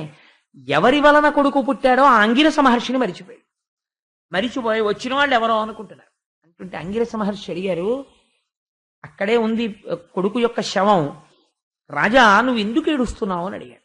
అడిగితే ఇది చూసి రాజు ఆశ్చర్యపడి, ఇలాంటి వాడికి అసలు ఏం జవాబు చెప్పాలరా, వీడు ఎందుకు ఏడుస్తున్నావు అంటాడు, ఏదో సరదాగా ఏడుస్తున్నట్టు అని. ఎందుకు ఏడుస్తున్నావు ఏమిటయా, కొడుకు చచ్చిపోయాడు అన్నాడు. అంటే ఆయన అన్నాడు, నువ్వు ఇలాగా నా కొడుకు అని ఏడుస్తున్నావు కదా, నేను ఇతపూర్వం నీ దగ్గరికి వచ్చి ఈ కొడుకు పుట్టడం కోసమని నీతో యజ్ఞం చేయించాను. అప్పుడు నీకు ఈ కొడుకు ఉన్నాడా? లేడు. ఈ కొడుకు తర్వాత వచ్చాడు. అంతకుముందు ఆ కొడుకు లేనప్పుడు నువ్వు చాలా సుఖంగా ఉండేవాడివి, సంతోషంగా. మధ్యలో వచ్చాడు, మధ్యలో వెళ్ళిపోతే నువ్వే వెళ్ళిపోయినంత బాధపడుతున్నావేంటి? మనుష్యుల జీవితాలు ఎలా ఉంటాయో తెలుసా ఆ చిత్రకేతు? నేను నీకు ఒక మాట చెప్తాను. నీకు వీడెవ్వడు, నీవెవ్వనికి శోక సంతాపమందెడు సర్వభౌమ, పుత్రమిత్రాదులు పూర్వజన్మంబున యవ్వని వారలో ఎరగుగలరే, మొదల నదీవేగమున నాడకాడ కొసికతంబు కూడుచు చెదురుచుండు, ఆ రీతి ప్రాణుల కతి కాలగతి చేత పుట్టుట సచ్చుట పసగుచుండు, కాన భూతంబులకు కల్గు భూతంబులు మమతతోడ విష్ణు మాయ చేసి, దీని కడలనేల ధృతి తోలగానేల బుద్ధి తలపవలదే భూత సృష్టి. నీకొక్క విషయం చెప్తాను. ఈ శరీరాన్ని చూసి అనేకమైన అనుబంధాల్ని పెట్టుకుంటారు. నా కొడుకనొకరు, నా భర్తనొకరు, నా తండ్రినొకరు, నా అన్ననొకరు, నా తమ్ముడనొకరు, దీనితో అనుబంధం పెట్టుకుంటారు. అసలు దేనితో అనుబంధం పెట్టుకున్నారో అది విష్ణుమాయ. అది ఉండేది కాదు, దాని లోపల ఉన్నది ఎప్పుడూ ఉండేది. ఇది ఒకనాడు వెళ్ళిపోతే ఇది పడిపోతుంది. పడిపోతే దీన్ని పట్టుకుని ఓ ఏడుపు మొదలెడతారు. ఏది సుఖమిచ్చిందని ఇన్నాళ్ళు నువ్వు ఆ శరీరాన్ని పట్టుకు తిరిగావో, ఆ శరీరం ఇంతమంది వచ్చి ఏడుస్తుంటే ఏమీ మాట్లాడదు, కన్ను విప్పదు, చూడదు, బాధపడదు. ఇలా నదీ ప్రవాహం జరుగుతున్నప్పుడు ఇసుక రేణువులు ఒకదానితో ఒకటి కలిసి గుట్టగా ఏర్పడి మళ్లీ వరద వచ్చినప్పుడు ఇసుక కొట్టుకుపోతున్నట్టు ఎన్ని కోట్ల జన్మల నుంచి ఈ అజ్ఞానంతో ఇలా ఎన్ని లోకాల్లో ఎంతమంది తల్లిదండ్రులకి ఎక్కడెక్కడ పిల్లలుగా పుట్టారో ఇప్పుడు నీకోసారి వాడు కొడుగ్గా వచ్చాడు. అయినా నువ్వు ఇన్ని మాటలు చెప్తున్నావు కదా రాజా, అసలు ఉండవలసిన అనుబంధం ఈశ్వరుడితో ఒక్కడితోటే. అది లేక నీ కొడుకుతో నువ్వు పిల్లల్లేరన్న భ్రాంతితో ఉండిపోయి జ్ఞానం కలగట్లేదని సుఖదుఖ కారణమైన కొడుకుని నీకు ఇచ్చాను. ఇప్పుడు చూసావా, వాడే సుఖం ఇచ్చాడు, వాడే దుఃఖం ఇచ్చాడు. కారణం ఏమిటి? మాయయందు నీకున్నటువంటి తగులుకునే స్వభావం, దానివల్ల నువ్వు సుఖదుఖములను పొందుతున్నావు అని నారదుడు అన్నాడు. నా కొడుకు పోయాడు, నా కొడుకు పోయాడు అంటున్నావు కదా, నీ కొడుకుని బ్రతికిస్తాను, వరం ఇస్తాను, వాడు అంగీకరిస్తాడేమో నువ్వు చూద్దు కానివి వాడిని మాట్లాడిస్తాను చూడు. మనుష్యులు ఎంత అమాయకంగా కొట్టుకుపోతారో చూపించడానికి నేను నిన్ను అడ్డు పెట్టి లోకమునకు ఒక బోధ చెయ్యదలుచుకున్నాను అని నారదుడు తన తపశ్శక్తితో ఆ వెళ్ళిపోయిన జీవుణ్ణి పిలిచాడు. నువ్వు వెళ్ళిపోవడం చేత నీకు ఈ శరీరమునకు తల్లిని తండ్రిని అనుకున్న వాళ్ళు ఖేదం పొందుతున్నారు. కాబట్టి ఓ జీవుడా, నువ్వు ఈ శరీరమునందు ప్రవేశించి నీవు కోరుకుంటే దీర్ఘాయుర్దాయముతో సింహాసనాన్ని అధిష్ఠించి, నీవు కోరుకుంటే మీ తల్లిదండ్రులకు ఆనందమును కలిగించు. నారదుడి మాట అంటే మాటలు కాదు కదండి. వెళ్ళిపోతున్న జీవుడు వెనక్కి వచ్చాడు. వచ్చి మళ్ళీ ఆ శరీరంలోకి ప్రవేశించాడు. ప్రవేశించగానే కాళ్ళు చేతులు కదిలే, కళ్ళు తెరుచుకున్నాడు. వాడు మాట్లాడడం మొదలెట్టాడు. ఎవరిని చూసి? ఈ చనిపోవడం అన్న క్రియ జరగక ఒక గంట ముందు బాబు అని లేనప్పటికీ నాన్నగారండి అని వచ్చి కౌగులించుకున్న పిల్లాడు ఇప్పుడు తండ్రి వంక ఇలా చూసి భ్రుకుటి ముడి వేసి అన్నాడు, కర్మవశమున యందు సుఖంబు లేక దేవ తిర్యక్ యోనుల తిరుగు నాకు వెలయ ఏ జన్మముందునో వీరు తల్లిదండ్రులైన వారు చెప్పవే నాకు తాపసేంద్ర. నేను ఈ శరీరం వదిలిపెట్టి వెళ్ళిపోయాను. ఈ శరీరానికి వాళ్ళు తల్లిదండ్రులు. అంగడిలో బంగారం అమ్మేవాడు బంగారం దగ్గర పెట్టుకుని ఒకడికి అమ్మేస్తాడు. వాడు ఆ బంగారం పుచ్చుకుని ఉంగరం చేయించుకుంటాడు. వాడికి దరిద్రం వచ్చింది, ఆ ఉంగరాన్ని పట్టుకెళ్ళి ఇంకోటికి అమ్మేస్తాడు. వాడు ఆ ఉంగరం వాడు పెట్టుకుంటాడు. కొన్నాళ్లు పోయిన తర్వాత ఉంగరం మార్చి చెవికి దుద్దు చేయిస్తాడు వాళ్ళ ఆవిడికి. కొన్నాళ్లు పోయిన తర్వాత ఇంకొంచెం బంగారం కొని ఇందులో కలిపి కూతురికి వడ్డాణం చేయిస్తాడు. ఈ బంగారం ఎంతమందిగా మారింది.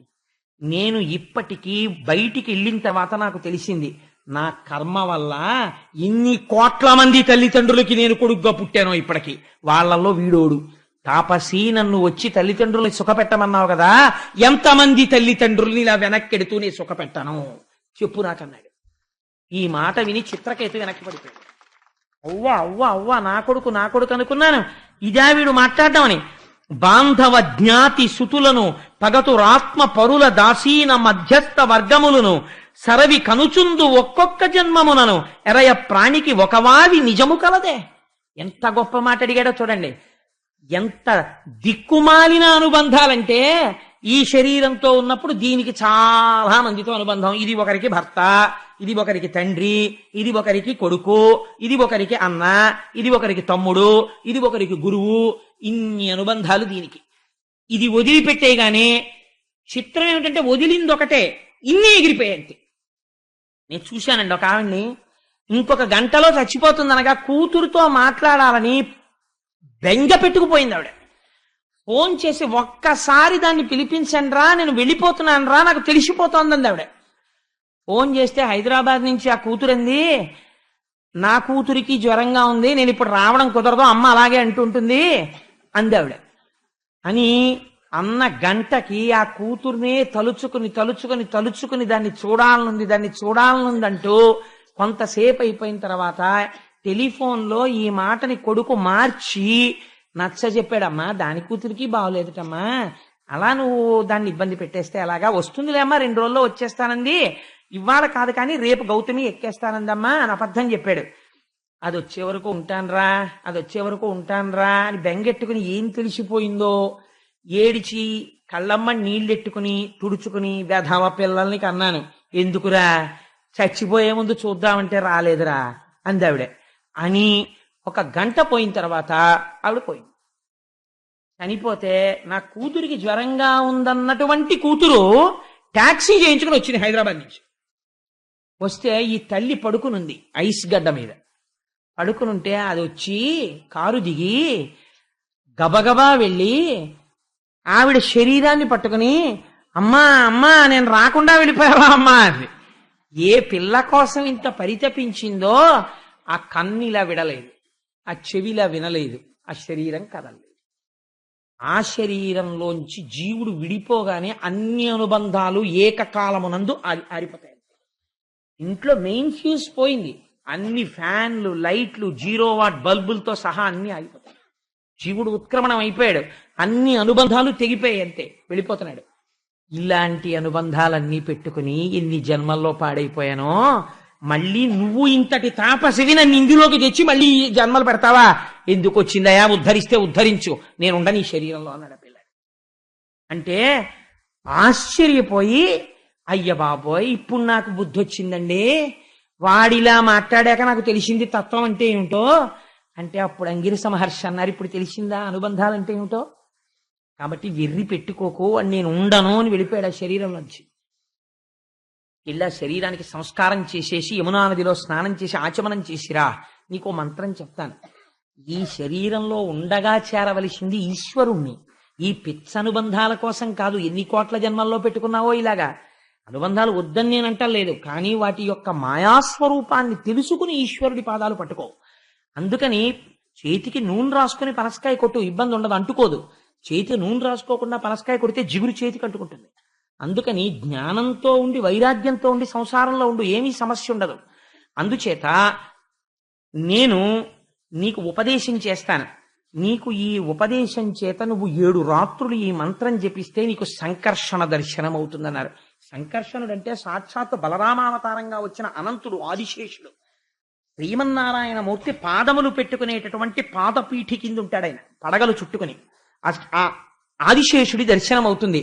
నా మాట నమ్మావు, సుఖ దుఃఖములు ఇచ్చే కొడుకు పుట్టాడు. నా మాట నమ్మావు, జీవుల యొక్క తత్వం ఏమిటో నిరూపించి చూపించాను. నా మాట నమ్ము, ఈశ్వరుణ్ణి చేరుకుంటావు. 7 రాత్రులు 7 పగళ్ళు జపం చెయ్యి. ఎవరైనా చేయవలసింది 7 రాత్రులు 7 పగళ్ళే. అంటే ఆయన నమ్మి చిత్రకేతువు 7 రాత్రులు 7 పగళ్ళు జపం చేశాడు. జపం చేస్తే ఆయనకి ఆ శ్రీమన్నారాయణుడు పాదం పెట్టుకునేటటువంటి పాదపీఠి అయినటువంటి ఆదిశేషుడు దర్శనమిచ్చాడు. ఎంత అదృష్టమో చూడండి. బహుశः నాకు తెలిసి ఆదిశేషుడి మీద శ్లోకాలు పద్యాలు చాలా తక్కువగా ఉంటాయి. ఆ పద్యం చదువుకున్నా పద్యం విన్నా అది విశేష ఫలితాన్ని ఇస్తుంది, సంతానాన్ని కాపాడుతుంది ఆ పద్యం. తారాహార పటీరధవళ దేహమువాని రమణీయ నీలాంబరంబువాని మణికిరీట స్ఫురన్మస్తకంబులవాని కంకణకేయూరకరమువాని గర్భురమయదీప్త కటిసూత్రములవాని తరళ యజ్ఞోపవీతములవాని అతి సుప్రసన్న వక్త్రాంబుజంబులవాని తరుణ వివృత్త నేత్రములవాని సిద్ధమండలంబు సేవింప పుణ్యప్రసిద్ధి వెలసినట్టి సచ్చరిత్రు పద్మలోచననకు పాదపీఠంబైన ఘనుని పన్నగేంద్రుగాంచెనతడు. సాధారణంగా ఆదిశేషుడు అంటే ఏదో బుసలు కొడుతూ ఉంటాడనుకుంటారు. ఆయన దర్శనం ఇచ్చినప్పుడు ఎలా ఇచ్చాడో తెలుసా అండి? మెడ నిండా హారాలు వేసుకుని తెల్లటి స్వరూపంతో శ్వేతనాగుగా దర్శనమిచ్చాడు. ధవళదేహము వాని రమణీయ నీలాంబరములవాని నల్లటి బట్టలు కట్టుకుని మణి కిరీట స్ఫురన్మస్తకంబులవాని 1000 తలకాయలు వేయి తలకాయలకి కిరీటాలు పెట్టుకుని ఉన్నాడు. గుండ్రటి ముఖాలు, ముఖం ప్రసన్నంగా చాలా కరుణరసాన్ని ఒలుకుతూ ఉంది. ఆయన చక్కగా నవ్వుతున్నవాడై ఉన్నాడు. తరల యజ్ఞోపవీతములవా అని మిరిసిపోతున్న యజ్ఞోపవీతం వేసుకున్నాడు. సిద్ధమండలంబు సేవింప పుణ్య ప్రసిద్ధి వెలసినట్టి చుట్టూ సిద్ధుల యొక్క గణములు నిలబడి స్తోత్రం చేస్తున్నారు. అటువంటి వాడిని చూసి నమస్కారం చేసి, నా అదృష్టమయ్యా, ఈ జన్మలో నీ దర్శనం కలిగిందని స్తోత్రం చేశాడు. చేస్తే ఆయన అన్నాడు, ఉర్వి మొదలైన 7 నొండొకటి కంటే 10 గుణాధికమయ్యుండు దాని అండకోశమందు అజాండము 1,000,000 అయినవి యందు అణుమాత్రమగు అనంతాక్షుండతడు. ఇప్పుడు తన స్వరూపం ఏమిటో భాషింపచేశాడు ఆదిశేషుడు. సాధారణంగా మనం ఈ భూమండలం అంతా ఉందనుకోండి, భూమిని అంతటినీ కలిపి ఒక గ్రహం అంటాం. ఇలాంటి గ్రహాలు ఎన్నో చేరితే ఒక బ్రహ్మాండం అంటాం. ఇలాంటి బ్రహ్మాండాలు కొన్ని కోట్ల బ్రహ్మాండాలు ఉంటాయి. ఇన్ని కోట్ల బ్రహ్మాండాలు కూడా ధూళిరేణువుల్లా ఆయన శరీరమును పట్టి ఉంటాయిట. ఇన్ని కోట్ల బ్రహ్మాండములు ధూళిరేణువుల్లా ఆయన శరీరమును పట్టి అంతటా నిండిన వాడెవరో ఆయనని అనంతుడు అని పిలుస్తారు. ఆయన ఏం చెప్పుకున్నాడో తెలుసా అండి స్వామి? నిద్రబోవు వేళ నిరతుడై దేహిత నెట్టి గుణము చేత నింద్రియముల గడచినట్టి సుఖము కనునట్టి బ్రహ్మంబు కడిమి మెరయ నన్నుగా నెరుంగు. నువ్వు గాఢ నిద్రలో ఉన్నప్పుడు నీ ఇంద్రియాలు మనస్సు ఏ పరబ్రహ్మమునందు లయించి ఉండిపోయాయో, ఏమీ తెలియని స్థితిలో నువ్వు ఏ పరబ్రహ్మంతో కలిసి ఉన్నావో ఆ పరబ్రహ్మమే నేనని తెలుసుకో. స్వప్నమందు జట్లు సంచారమునరించు మేలు కంచె దృష్టమోలినగు నెరుగు ఉభయ మెరుగు నట్టి ఉత్తమ జ్ఞానంబు తత్వమట్టిదైన తలపు నేను. ఇదొక చాలా ఆశ్చర్యకరమైన పద్యం అండి. ఇది దక్షిణామూర్తి స్తోత్రంలో మొట్టమొదటి శ్లోకం ఉంటుంది. విశ్వం అని, ఆ ప్రపంచమంతా మాయాస్వరూపము అని. అటువంటి విశ్వం దర్పణ దృశ్యమాన నగరీ తుల్యం నిజాంతర్గతం అంటారు శంకరాచార్యుల వారు. ఆయన అంటున్నారు, నువ్వు పగటిపూట లేచి ఉన్నప్పుడు ఈ కళ్ళతో చూసినప్పుడు ఈ జగత్తు కనపడుతోంది కాబట్టి ఏమంటున్నావు? ఇది సత్యం అంటున్నావు. జగత్తు సత్యం అని ఎందుకంటున్నావు? ఇంటరాక్షన్ ని, అంటే వాళ్లతో ఉన్నటువంటి సమన్వయాన్ని నువ్వు ఈ శరీరంతో అనుభవిస్తున్నావు. లోపల ఇంద్రియాలకి భయం, సుఖం ఇవి కలుగుతున్నాయి. నువ్వు ఈ జగత్తుని చూడడం మానేసి కన్ను మూసేసి నిద్రపోయావు. నిద్రపోయినప్పుడు జగత్తు వచ్చింది స్వప్నంలో. ఆ జగత్తులో నిన్నెవరో తీసుకెళ్లి గుంజ కట్టేసి తాళ్లు పెట్టి కొడుతున్నారు. కొడుతుంటే అప్పుడు అమ్మో నన్ను ఎలా కొట్టేస్తున్నారో, బాబోయ్ ఎలా కొట్టేస్తున్నారో అని చెప్పి నువ్వు నెప్పెట్టేసిందని బాధపడిపోతున్నావు. బాధపడిపోతుంటే తెలివచ్చేసింది. తెలివచ్చేస్తే ఏమన్నావు? అబ్బాయి అదంది కలండి, నన్ను ఎవరు కట్టాలేదు కొట్టాలేదు అన్నావు. ఇప్పుడేది నిజం అంటున్నావు? మళ్ళీ లోకం నిజం అంటున్నావు. నిద్రలో నువ్వు ఏది సత్యం అన్నావో అది లేదు. నువ్వు నిద్రలో చూసింది జాగృతిలో నిజం కాదంటున్నావు. అబ్బాయి అది అబద్ధం అండి అంటున్నావు. అది అబద్ధమా ఇది అబద్ధమా? 2 అబద్ధాలే. 2 అబద్ధాలే. ఎందుకని? బ్రహ్మమునందు కనపడుతున్నాయి. నీటి యందు బుడగ పుట్టినట్టు, ఆ బుడగకి అస్తిత్వము లేక నీటిలో కలిసిపోయినట్టు బ్రహ్మమునందే నామరూపములైన మాయ చేత జగత్తుగా పరిణమించింది. ఈ తత్వం అర్థం అవ్వడమే నా దర్శనం కలగడం. అందుకని నువ్వు బ్రహ్మజ్ఞానివయ్యావు. చూడండి, ఎటువంటి వాడికి ఎటువంటి ఉద్ధాన పతనాలుంటాయో చూడండి. ఆయన చేసినటువంటి ఒకే ఒక వరం ఈయన పాలిట శాపం అయి కూర్చుంది. ఆ అనంతుడు ఈయనకొక విమానం ఇచ్చాడు. ఇచ్చి నువ్వు ఈ విమానంలో ఎక్కడికైనా విహరించన్నాడు. వెంటనే ఆయన తిరిగి సిద్ధగణాలతో వెళ్ళిపోతుంటే స్తోత్రం చేసి ఆ విమానం ఎక్కి అన్ని బ్రహ్మాండాలు తిరుగుతూ యక్షకాంతలతో హరికథల్ని నాటకాలుగా పాటలుగా ప్రదర్శనలు చేయిస్తుండేవాడు. కానీ లోపల పరమభక్తి తత్పరుడై ఉండేవాడు. ఉండగా ఒకనాడు ఆ విమానం ఎక్కి కైలాస పర్వతానికి వెళ్ళాడు. కైలాస పర్వతం అంటే నిజంగా ఎలా ఉంటుందో పోతన గారు వర్ణించాలండి. ఏమి వర్ణించాడండి మహానుభావుడు. ఆ పరమశివుడు కూర్చునున్న చోటుట తన నిజ రూపమింతయునుంకి తెలియక వాదంబుచే చెడివేదరవము కరుణావలోక నాకాంక్షితులయ్యున్న బ్రహ్మాది సనక ప్రణుతిరవము సార శివానంద సల్లాపములు నొప్ప ప్రమద గణాలి యార్భటరవంబు అమరు మృదంగాది ఢమఢమధ్వనితోడి వటు భృంగినాట్య విస్ఫారరవము మానుగా చామరులు వీచు మాతృకాది కామినీ జనమహిత కంకణ రవంబు మిండు చలగంగ కన్నుల పండువయ్యే కొండ రాచూలి పెనిమిటి నిండు కొల్వు. పరమశివుడు అందరూ కొండ రాచూలి పెనిమిటి నిండు కొల్వు. ఆ పార్వతీదేవి యొక్క పతి అయినటువంటి పరమశివుడు ఇలా కూర్చునుంటేట సభలో 4 వేదాలు పురుష రూపాన్ని పొంది వాదించుకుంటున్నాయిట. పరబ్రహ్మతత్వం అంటే ఇలా ఉంటుందంటున్నారు కదా, ఇదే కదా అంటే కాదు ఇలా అని వేదాలు వాదించుకుంటున్నాయిట అర్థం చేసుకోలేక. చతుర్ముఖ బ్రహ్మగారు సనక సనందాది మహర్షులు అంజలి ఘటించి పరమశివాని అనుగ్రహం మా యందు ప్రసరించి జ్ఞానం ఇమ్మమని అడుగుతున్నారట. ఇట్లా పార్వతీ పరమేశ్వరుల్ని చూసి ప్రొంగిపోయిన హృదయంతో భృంగి నాట్యం చేస్తున్నట్ట. భృంగిచ్చా నటనోత్కట కరిమదగ్రాహీ స్ఫురన్మాధవ లాదోనాదగితో మహాసితవపు పంచేషు బాణాతృత సత్పక్షస్సు మనోవనేషు నపున సాక్షాన్ మదీయే మనోరాజీవే భ్రమరాధిపో విహరతాం శ్రీశైలవాసీ విభు అంటారు శంకర భగవత్పాదులు శివానంద లహరిలో. అలా భృంగి నాట్యం చేస్తున్నాడు. 7 మాతృకలు పార్వతీ పరమేశ్వరుల పక్కన నిలబడి వింజామరలు వీస్తుంటే వాళ్ళ చేతులకున్న కంకణముల ధ్వని వినపడుతోంది. అంత పరమ పవిత్రమైనటువంటి సభలోకి ఈ చిత్రకేతువు తన విమానంలోంచి కిందికి దిగాడు. పార్వతీదేవిని ఎడమతొడ మీద కూర్చోపెట్టుకుని చేతితో గాఢాలింగనం చేసుకుని ఉన్నాడు పరమశివుడు. ఇది చూసి అమ్మవారు వినేటట్టుగా పెద్ద ధ్వనితో పక పక పక పక నవ్వాడు. నవ్వేసరికి ఆశ్చర్యపోయి అందరూ ఒక్కసారి అటు తిరిగి చూశారు. మహానుభావుడు ధౌమ్యుడు విరాట పర్వంలో చెప్తాడు, సాధారణంగా ఉద్యోగికి అధికారికి నిష్కారణంగా దెబ్బలాట ఎందుకు వస్తుందో తెలుసా? ఆవులింత తొమ్ము హాసంబు, రాజుగారు ఎదురుగుండా కూర్చుని ఆవలించడం, అధికారి ఎదురుగుండా కూర్చుని ఓహ్ తుమ్ముతూ ఉండడం, అధికారి ఎదురుగుండా కూర్చుని హాసంబు వెర్రినవ్వు నవ్వుతూ ఉండడం, దీనివల్ల అధికారులకు రాజులకు కోపం వస్తుంది. విష్ణువాంశ ముందు కూర్చున్నంత గౌరవంగా వారి ముందు కూర్చుని ఎంతసేపు పనో అంతసేపు కూర్చుని అయ్యా నేను బయలుదేరచ్చా అని అనుమతి తీసుకుని వెళ్ళిపో తప్ప, నువ్వు రాజు విష్ణువాంశ సింహాసనంలో కూర్చుని ఉండగా మాత్రం వారి యందు నువ్వు ఆ గౌరవం ఇచ్చి బ్రతకాలి. లేకపోతే నువ్వు ఎన్ని పురాణాలు చెప్పినా ఎన్ని పురాణాలు చదువుకున్నా ఒకటే. నీ అధికారి ముందు నువ్వు వెళ్ళి నిలబడినప్పుడు విష్ణువాంశని దర్శనం చెయ్యాలి నువ్వు. అందుచేత పెద్ద నవ్వు నవ్వాడు. పెద్ద నవ్వు నవ్వితే పార్వతీదేవి చూసింది.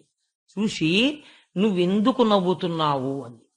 అంటే చిత్రకేతు అన్నాడు, కొమరప్పగాలో ఒక గురుడును గడలేని ధర్మస్వరూపంబు తానయగుచు జడలు ధరించియు సరిలేని తపమున పొడవైన ఈ యోగి పుంగవులును బ్రహ్మవాదులు కొల్వ భాసిల్లు కొల్వులో మిథున రూపంబున మెలతతోడ ప్రాకృతుండును పోలె బద్ధానురాగుడై లాలితుండయ్య నిర్లజ్జతనిటు అకట ప్రకృతి పురుషుడైన ఏకాంతమందు సతులతోడ అలరు కాని ఇట్లు ధర్మసభల ఇంతులతో కూడి పరిఢవింపలేడు భ్రాంతి నొంది అన్నాడు. ఏమీ తెలియని అజ్ఞాని కూడా భార్యని కౌగిలించుకోవాలంటే ఇంట్లోకి వెళ్ళి కౌగిలించుకుంటాడు. అంతేకాని జడలు కట్టుకున్న ఇంతమంది తాపసులున్న సభలో, చతుర్ముఖ బ్రహ్మగారు నిలబడ్డ సభలో, సనక సనందనాదులు నిలబడ్డ సభలో సిగ్గు లేకుండా ఆచార్యుడనని, లోకమునకు జ్ఞానమిచ్చేవాణ్ణని, జగద్గురువునని, లోకరక్షకుడు అనిపించుకుని సర్వమంగళప్రదుడు అనిపించుకున్న పరమశివుడు ఎడమ తల మీద భార్యని కూర్చోపెట్టుకుని ఇంతమంది చూస్తుండగా ఎడమ చేత్తో గాఢాలింగనం చేసుకున్నాడా? ఆ మిథున రూపాన్ని చూస్తే నవ్వు రాదు ఏమిటి? ఆయనకి కూడా ఇంత కామవ్యామోహమా అన్నాడు. పార్వతీదేవి అంది, భృగు నారద కపిలాదులు నిగమాంతజ్ఞులను యోగ నిర్ణయ నిపుణుల్ త్రిగుణాతీతు మహేశ్వరు నగరెన్నడు వారు ధర్మ నయమెరుగరకో. ఏమిరా ధూర్తుడా, కపిలుడు, భృగువు, నారదుడు, కపిల మహర్షి, చతుర్ముఖ బ్రహ్మ, సనక సనందనాదులు ఇటువంటి వారిలా నమస్కరిస్తూ నిలబడతారు. ఎవరి పాదముల కంటుకున్నటువంటి ధూళి మస్తకం మీద పడితే జ్ఞానము కటాక్షింపబడుతుందని కోరుకుంటారో, ఎవరి పాదము ఇలా కదిలితే మంగళతోరణమై నీ ఇంటికి పట్టుకుంటుందో, ఎవడు అనుగ్రహిస్తే నీ ఇంట శుభకార్యాలు జరుగుతాయో, ఎవడు లోపల ఉండడం వల్ల నువ్వు శివమై 10 మంది చేత నమస్కరింపబడుతున్నావో, ఏ శివము లోపల నుంచి విడితే నువ్వు శవమైపోతావో, ఏ మహానుభావుడు లోకములంతటిని రక్ష చేస్తున్నాడో, ఎవడు తాను మహాత్యాగి అయి జ్ఞానిగా నిలబడ్డాడో, ఎవడు గంగాధరుడో, ఎవడు త్రినేత్రుడో, ఎవడు త్రయంబకుడో, ఎవడు పార్వతీపతియో, ఎవడు స్కందుడికి తండ్రో, ఎవడు సమస్త విఘ్నములను కల్పించగలిగినటువంటి గణములకు అధిపతి అయిన విఘ్నేశ్వరుడికి పితృత్వమును వహించాడో, ప్రమథగణములకు ఆధిపత్యమును పొందాడో, మహాజ్ఞానియో, అటువంటి పరమశివుణ్ణి తోలడానికి నీకున్న గొప్పతనం ఏ పాటిదిరా? మేము ప్రకృతి పురుషులం, నీకేం తెలుసు, కలిసే ఉంటాం. అలా ప్రకృతి పురుష తత్వమును గుర్తెరుగక, తెలియక ప్రకృతిలో పురుషుడు అనుప్రవేశము చేసి ఉండకపోతే ఆ ప్రకృతి అయోమయం అయిపోతుంది. ప్రకృతి లేని పురుషుడు అర్థం కాడు. అందుకని ప్రకృతి పురుష స్వరూపముతో గాఢాలింగనముగా దర్శనమిస్తాం మేము. దాని యోగ సిద్ధి నిరుంగలేక ఒక ప్రాకృతమైన మనుష్యుడు హీనుడు మాట్లాడినట్టు మాట్లాడావు. నువ్వు విష్ణు భక్తుడు అనిపించుకోవడానికి నీకెక్కడుంది అర్హత? శివుణ్ణి గౌరవించని వాడు విష్ణు భక్తుడు కానే కాడు. కాబట్టి నీవు విష్ణు భక్తుడు ఏమిటి? ఇక ఆ మాట అనిపించుకోవడానికి వీల్లేదు. నువ్వు ఇలా ప్రవర్తించావు కాబట్టి నిన్ను శపిస్తున్నాను. నువ్వు ఉత్తర క్షణము రాక్షస యోని యందు జన్మించి, కానీ నువ్వు చేసినటువంటి తపంబు చేత శ్రీమన్నారాయణుని చేరుదవుగాక అని అనుగ్రహిస్తే విమానంలోంచి కింద పడిపోయి తల్లి పాదముల మీద పడి సాష్టాంగ ప్రణిపాతం చేసి నమస్కరించి ఒక మాట అన్నాడు. అమ్మా, అనంతుడి దర్శనం చేశాను, సంకర్షణుడి దర్శనం చేశాను, ఆదిశేషుణ్ణి స్తోత్రం చేశాను, విమానం ఎక్కి తిరిగాను. కానీ ఎన్ని జన్మలలోంచో ఉండిపోయిన చిన్న అవిద్య అజ్ఞానం ఎక్కడో ఉండిపోయింది. తల్లి, నీ మ్రోలకొచ్చి ఒక వెకిలి నవ్వు నవ్వాను, ఇంత శాపాన్ని పొందాను. అమ్మా, నువ్వు శపించినటువంటి శాపం నన్ను ఉద్ధరించడానికే అనుకుంటున్నానమ్మా. అలాగే నేను రాక్షసయోని యందు జన్మిస్తాను, నా అజ్ఞానము అక్కడతో తొలగుగాక అని నమస్కరించి క్షమార్పణ చెప్పి ప్రణిపాతం లేచి విమానం ఎక్కి వెళ్ళిపోతే పరమశివుడు అన్నాడు, ఇది శివుడు అంటే ద్వంద్వములు ఎరుగడు. ఆయన అన్నాడు, పార్వతి చూశావా, వీడు భక్తుడంటే. నువ్వు ఇంత శాపం ఇస్తే వాడు కసుగందలేదు, నేల మీద పడి సాష్టాంగం చేసి, అవునమ్మా నాది దోషమే, చూసావా ఎన్ని జన్మలలో ఉండిపోయిన విద్యో ఠక్కని పటమరించింది, ఇంత దర్శనం చేసిన. తల్లి, ఆ శాపాన్ని భరిస్తాను, నా అజ్ఞానం పోతే చాలమ్మా అన్నాడు. నిజమైనటువంటి విష్ణు భక్తుడైనటువంటి వాడికి ఇటువంటి సత్వగుణం కలగాలి. కాబట్టి వీడు విష్ణు భక్తుడే. పార్వతి, ఈ భక్తి వీణ్ణి రక్షిస్తుంది. రక్షించి ఒకనాడు ఇంద్ర సంహారం కోసమని త్వష్ట ప్రజాపతి చేసిన యజ్ఞగుండంలోంచి వృత్రాసురుడిగా పైకొస్తాడు.